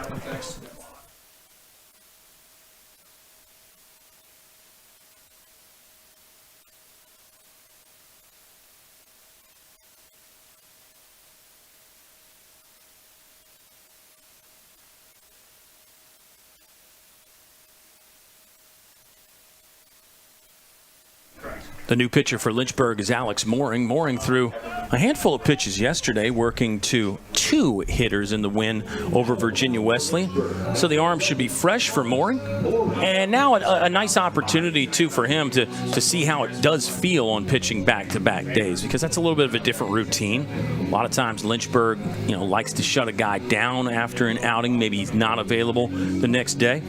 But a good chance here for Mooring, a little bit of a litmus test for Alex Mooring, who is another Durham, North Carolina guy and a high school teammate with Ben Jones and Brandon Garcia. He's going to face a good hitter in Aaron Maxey. Maxey's a sophomore, swinging at .369 on the season. Alex Mooring, really a premier lefty out of this bullpen. He's got that wicked slider and a really great velocity on that fastball, upper 80s to low 90s. He's hit 91 a couple times this season. That's always a benchmark that a lot of pitchers want to get to, but he's done a great job out of the pen. And he's really that lefty kind of specialist in Coach Bees' bullpen. Yeah, and I wonder how long it takes him to move to we'll say graduate from that category and do what Austin Riney did, where he stayed in for another inning. Now everything's situational and you have a bunch of options, but I think that could be a next step for Alex Mooring. I mean, who knows? He may even have some starting roles in his future. Just have to wait and see and excel in the role that you're in right now. Aaron Maxey is the hitter. Maxey is 1 for 3. He did fly out to deep left field. Maxey walked in his first plate appearance. He's a career .321 hitter. Stands high, then gets into the crouch. Some people start from that crouch. Maxey kind of straight up, and then as the ball's on the way, dives into the legs a little bit. He'll foul one off, and it's an 0-1 count. Good start for Alex Mooring. Yeah, CNU will host Marymount tomorrow. Captains host Mary Washington Saturday. And then they're at North Carolina Wesleyan on Tuesday. So really some clubs there that Lynchburg is familiar with. Hornets took all 3 from North Carolina Wesleyan earlier this season. And they beat Mary Washington on the road early this year. Here comes an 0-2 pitch from Mooring. On the way. Sprayed up the middle. Garcia on the move. Couldn't get to that one. It's into center field. Joe Muniz is going to come up firing. Not in time, though, and slightly up the line. Good back up from Mooring. Runner's not going anywhere. Did his job as a pitcher on a swing from Aaron Maxey that really just got enough of it. Did what he had to do to get an RBI single and extend the inning. Now, I got to say, we got a ball game again here. Ethan, I really think that in a 6-run game, we know how potent this offense is. Travis Beasley's coming out quick. We'll stay here. It was just a left-on-left situation there for Alex Mooring. And Bees hustled out there to get the ball. I think maybe the only thing for Mooring, you could say perhaps the 0-2 pitch should have been a little further off the plate. Maybe. We don't know what the call was. Yeah, I think with the big thing about 0-2 pitches is that you want to keep them somewhat close to possibly get the swing and miss, but you don't want to keep them too close to where situations like that happen where you have the ability to poke that one right out into the outfield grass. And I think that's a decent outing from Alex Mooring. Like you said, he probably could have gotten that one more outside, but he got the soft contact. It just happened to just barely be out of reach from Brandon Garcia. Yeah, that's one where I always say the pitching coaches and the head coaches have a slightly different standard, and obviously Michael Solbach will know what pitch was called there, and he'll know how close that one was. Perhaps it was perfect. You never know. Our new pitcher for Lynchburg and the 6th arm that the home team has used is Brock Duff. He's another Lynchburg native. Spent some time at Brookville High School and then LCA. Brock Duff has been really good this year. Let's run down his numbers. He last pitched against Avert on Sunday. Brock Duff on the season has a 1.54 earned run average, 2-1 record with 1 save. He's made 12 appearances, now 13, 26 punch-outs to only 5 walks for Brock Duff in 23-plus innings. Did give up a solo home run, a walk-off solo shot against Avert.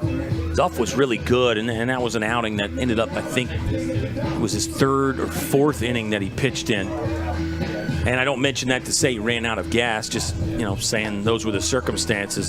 Duff has basically been unhittable this year. That's the only loss for him was the Game 1 walk-off against Avert. So a good chance for him to get back on the horse and ride here against a tough offense. And a CNU team that doesn't look ready to hit the road back to Newport News just yet. Brock Duff, one of your closers along with Colin McGuire. We saw Colin McGuire yesterday close out that victory against Virginia Wesleyan. So Brock Duff will attempt to finish out this ball game with a 6-run lead. You've got some arms in the bullpen. You see Mason McDowell and Trevor Barnes, just in case Brock Duff needs the help. Yeah, Colin McGuire got his 5th save of the year yesterday. He threw 2.1, so I would say he's probably not available today. Want to make sure he's all rested up, ready to go for Bridgewater on Saturday. Logan Tapman, yesterday's starter, also would not be available. Tapman threw 6. Brock Duff's got ahead 0-2 early. Couple snappers there. Let's see if he goes 3 in a row. Wednesday triple play on the sliders, maybe. He went with a breaking ball again. Yeah, he's induced a pop-up. Wind picks up, though. Fence line coming into play. Hyatt had it in the basket, and it fell out. It fell out of play just over the fence there for Eric Hyatt. It was always going to be a tough play, but then once he got the leather to it, I think if you ask Eric Hyatt, he would tell you he should have pulled it in. Yeah, I agree. But again, a tough play, and that's what we talked about earlier in this ball game, where those foul balls that look like they're spinning towards even further foul territory just managed to come back into play. Duff went with the White Castle special there. 3 sliders in a row. See if he's going to snap off a 4th. I think it was a breaking ball. It stayed elevated. He got a swing and miss either way. Punch out there to end the inning, but a fruitful one for the Captains. They get 2 more and pull within 6 again. Lynchburg coming to hit in the bottom of the 8th in just a moment on the Lynchburg Hornets Sports Network.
Now pitching for CNU, number 37, a first year from King George, Virginia, Caleb Ammons. 6.75 earned run average in 2 previous appearances, 1.1 innings pitched. Was it King George or King William? Did It's I get Williamsburg. It wrong? Oh, it's Williamsburg. I Yeah, just read the Williamsburg. wrong guy there. Caleb Ammons, a Williamsburg guy. So there you go. He's on the mound now. Looks like he's going to work out of the windup with nobody on, and Maddox Tsutsui leading off for Lynchburg. Then they'll turn the lineup over. Brandon Garcia will get plate appearance number 6 today. It's a 13-7 ball game. Lynchburg's racked up 14 hits. Looks like just 3 extra base hits for Lynchburg. The 2 homers. That was a solo shot from Connor Moore and a grand slam from Bryce Demery. And then a double in there from Connor Moore as well. Hornets offense has walked 8 times, 1 hit by pitch. Couple errors for the CNU defense. Couple for the Lynchburg defense. Overall, a very fun ball game. Kind of a longish ball game right now. It's over the 3-hour mark, but I don't think the fans have been shortchanged on the entertainment value, and hopefully you folks watching haven't either. 1-0 count to Tsutsui, and now a 1-1. A pitch that dove down on the inside corner. 13-8 is the score on the screen. 13-7 is on the scoreboard. We got to double check that now, Ski. What do you have for CNU? 8 runs or 7? Let me go back. Let's get this figured out. I have 7. You have 7? I do have 7. All right. Unless somebody scored, possibly. Well, it's a high-scoring game, you know. You can, and we just said over 3 hours. Sometimes you lose track of some things as Tsutsui flies out to right center field. Jake Benedict, the little jogging grab to pull it in. A 1-hit day for Tsutsui. Did get on with a walk. Here's Brandon Garcia. He's had career multi-hit game number 48 today. 2 singles. Drove in 2 with the first one. Also hit by a pitch. Garcia got thrown out at home, and that was when the game was relatively close, if you remember. That was a really good throw from right field by Scott Crossan to nail Brandon Garcia at home. At the time, we kind of filed that one away as a potential big play. Yeah, it was a risky play sending him to the plate. You obviously want to try and extend a lead and extend your run support, but with a relatively weak, I don't want to say weak, ground ball into the outfield from Joe Munitz. He's been hitting the ball really solid lately. Obviously getting player of the week, but a little bit of a softer line drive to the outfield that gave Scott Crossan a better chance to be able to throw Garcia out. Yeah, the ball game was 8-4 at that point. That was the bottom of the 4th inning. And Lynchburg got a couple hits in that 4th inning, including Joe Munitz's single there. But Garcia got cut down. And then there was a double play. Ryder Warren grounded into a 4-6-3, so Lynchburg did not score in the 4th. Here's the run scoring inning by inning for Lynchburg. Nothing in the 1st, 4 in the 2nd, 4 in the 3rd. Donuts in 4 and 5. Scored 1 in the 6th, 4 in the 7th. None so far here in the 8th as Garcia hits one over our heads. We're in the Daniel E. Wooldridge class of 56 or 59 press box. I screw it up sometimes. It's either class of 56 or 59. Named in honor of a real big-time Lynchburg legend, Daniel E. Wooldridge, and also a guy that was very important in the conference, the Old Dominion Athletic Conference. Used to be in charge of the umpires in the ODAC. Daniel E. Wooldridge passed away recently. Press box has been named in his honor for a while. Of course, we are at James C. Fox Field. We were talking about Dr. Hopwood, founded Lynchburg, a bunch of things named after him. And that's why you need to get in on Give Day tomorrow, Lynchburg fans. Give to the Hive in 2025. Our annual Give Day is tomorrow. You can actually donate right now. All the stuff is live. 2-2 pitch driven into right center field. Long run for Crossan. Can't get there. It's extra bases for Brandon Garcia. Gosh, this is going to be 3. You could have an inside the park situation here. No, the stop sign is up. It's a stand-up triple for Brandon Garcia. 4th extra base hit of the ball game. Crossan gambled a little bit. He could have taken a more conservative route, let the ball hit, but he tried to make the catch. You can't blame him for that. Ends up coming up dry, and Brandon Garcia will have hit number 3 of the ball game for him. 4th time reaching base, so really great game from Brandon Garcia. We talked about how this is going to be a streak starter attempt from Brandon Garcia at the beginning of the game, and he's done a great job going right back at it. Yeah, great call. A streak starter. Had one snapped yesterday, a long hitting streak for Brandon Garcia. He had hits in 17 straight games. That was snapped yesterday, but he's got 18 of 19 now. You can't really say he's cooled off much. Brandon Garcia's been on in 22 straight. Joe Munitz slashing and lifting foul, a fastball. Now it's a 1-1 count. One more here before we turn our attention to Joe Munitz. For Brandon Garcia, that is career 3-hit game number 17. 17 3-hit games in the career for the junior Brandon Garcia. Munitz fouls another one away, and now the count is 1 ball and 2 strikes with 1 out. Bottom of the 8th here at Fox Field. Sun is starting to set. Sometimes that low light with the angle and the shadows can make it really tough to hit. Joe Munitz, fly ball, center field. Garcia's going to tag. We'll see if we got a play here. Jake Benedict behind it. He'll unload all the way. Didn't have to worry about a cut man. Brandon Garcia did not slide, and the ball pops out of Slough's glove. It's a sacrifice fly for Joe Munitz, and another run for Lynchburg. They're on top 14-7. Another team at bat from Joe Munitz. That's what this team's done so well in the past and the present today. They've done a great job. You go back to Ben Jones, also getting that sac fly in the 7th inning to score a run. So you tack on one more insurance run, keep that lead at 7. You know, CNU's not going to go away lightly, so you got to tack on as many as you can. Yeah, a couple sac flies for Lynchburg, a sacrifice bunt from Ryder Warren. I think Brandon Garcia maybe was gonna bunt, and that ball got misplayed. We ruled it a hit. 1-0 count to Ben Jones. Jones is on top of an inside pitch. He'll make it close down there at first, but Aaron Maxey got to the bag in time. Inning is over. Lynchburg scores 1 run on 1 hit. None left on, no CNU errors. And the Hornets doubling up the captains right now. Top of the 9th coming up. Don't miss the finale on the Lynchburg Hornets Sports Network.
The top of the 9th has arrived. Last chance for Christopher Newport. They're down to their final 3 outs. The hitter will be Aiden Stufel. Left fielder is 1 for 4 today. Struck out, grounded out to the second baseman a couple times. Ended up being fielder's choices there. Brock Duff still on the mound for Lynchburg. I think the idea would be to keep Duff's pitch count to an area that you feel good about possibly using him again on Saturday. 2 days off as well. It's just Wednesday. So I think anything probably under the 30-pitch range, and Lynchburg would feel good about that. Line drive, but it's right at Ben Jones. Tough break there for Aiden Stufel. He hit that one on the nose. But now CNU down to their final 2 outs. Really good swing. Can't really... Got to tip your cap onto that one. It's just right at Ben Jones, who was a little bit shifted towards that right side. Rockduff will definitely take that early count out. Yeah, they all even out in the long run. You give up some bloop singles. Some guys hit balls hard right at people.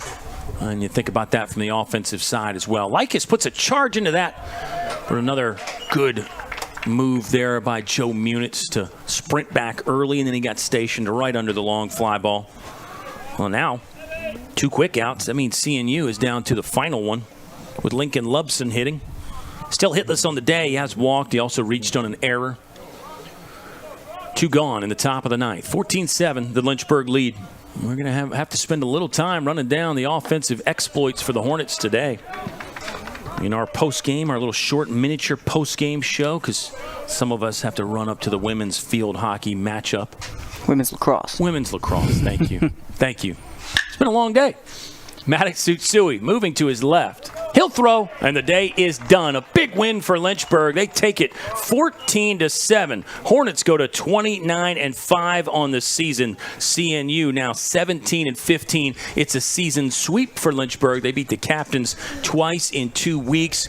Wow, what an offensive output for Lynchburg. It's 14 runs, 16 hits. The Hornets also took 8 walks in the ball game, 4 extra base hits, a triple from Garcia, double from Connor Moore. Now here comes the really fun stuff. Also a solo homer for Connor Moore, part of a 4-hit attack for Seymour. And then we got to talk about the Bryce is right. Bryce Demery, the takeover. No doubt Demery hit one well into the trees. A grand slam for Bryce Demery in the 3rd inning. That's part of a 3-hit day for Bryce Demery.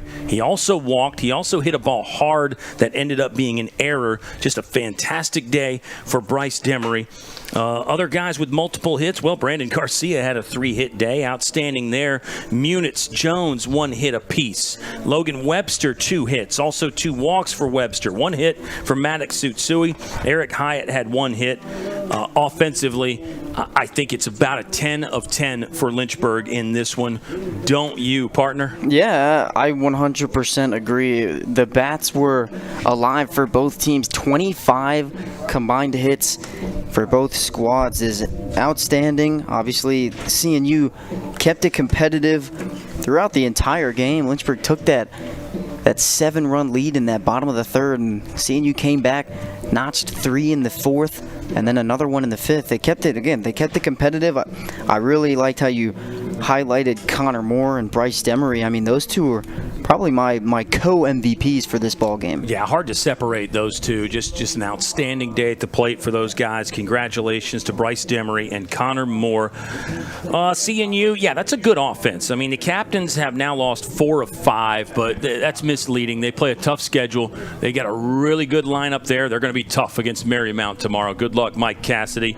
And best of luck the rest of the season to Coach John Harvell. Congratulations on managing 1,000 games at the college level. Coach Harvell's in his 25th season. I think he could go for 25 more, potentially. CNU falls 17-15 now for the Captains. Lynchburg 29-5. And yes, they are 1 win away now from locking up a 5th straight 30-win campaign. That's what Lynchburg has in store and at stake on Saturday. That and a little bit more. They could potentially basically lock up an ODAC regular season championship and the #1 seed in the tournament. Oh, by the way, Lynchburg is 16-0, undefeated at Foxy. So they got to try to keep that going on Saturday as well. The competition will be tough. Bridgewater is always tough, but the Eagles are a little bit retooled this year. Bridgewater is 21-10-1. I am looking forward to that double dip on Saturday. It's going to feel like playoff baseball Saturday. And those are really the best games. We've had beautiful weather lately, beautiful baseball from Lynchburg, and we expect beautiful baseball from Bridgewater too on Saturday. They've been playing really well all season long. I said it at the beginning of this broadcast, and it's going to continue on to Saturday.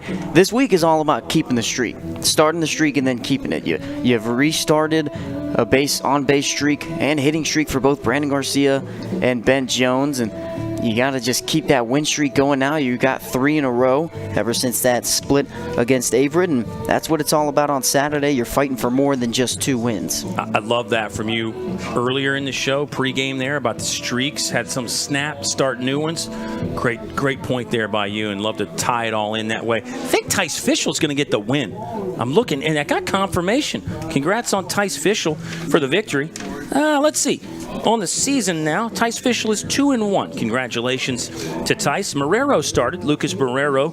Then it was Tice Fischel, Austin Riney, Michael Rowlands, Alex Mooring. Brock Duff came to shut it down through the last 4 hitters there. Duff looked great. Looking forward to seeing all those guys again this weekend and looking forward to seeing you at the ballpark. It's a noon first pitch on Saturday. Lynchburg hosting Bridgewater, and you can always see it live right here on the Lynchburg Hornets Sports Network.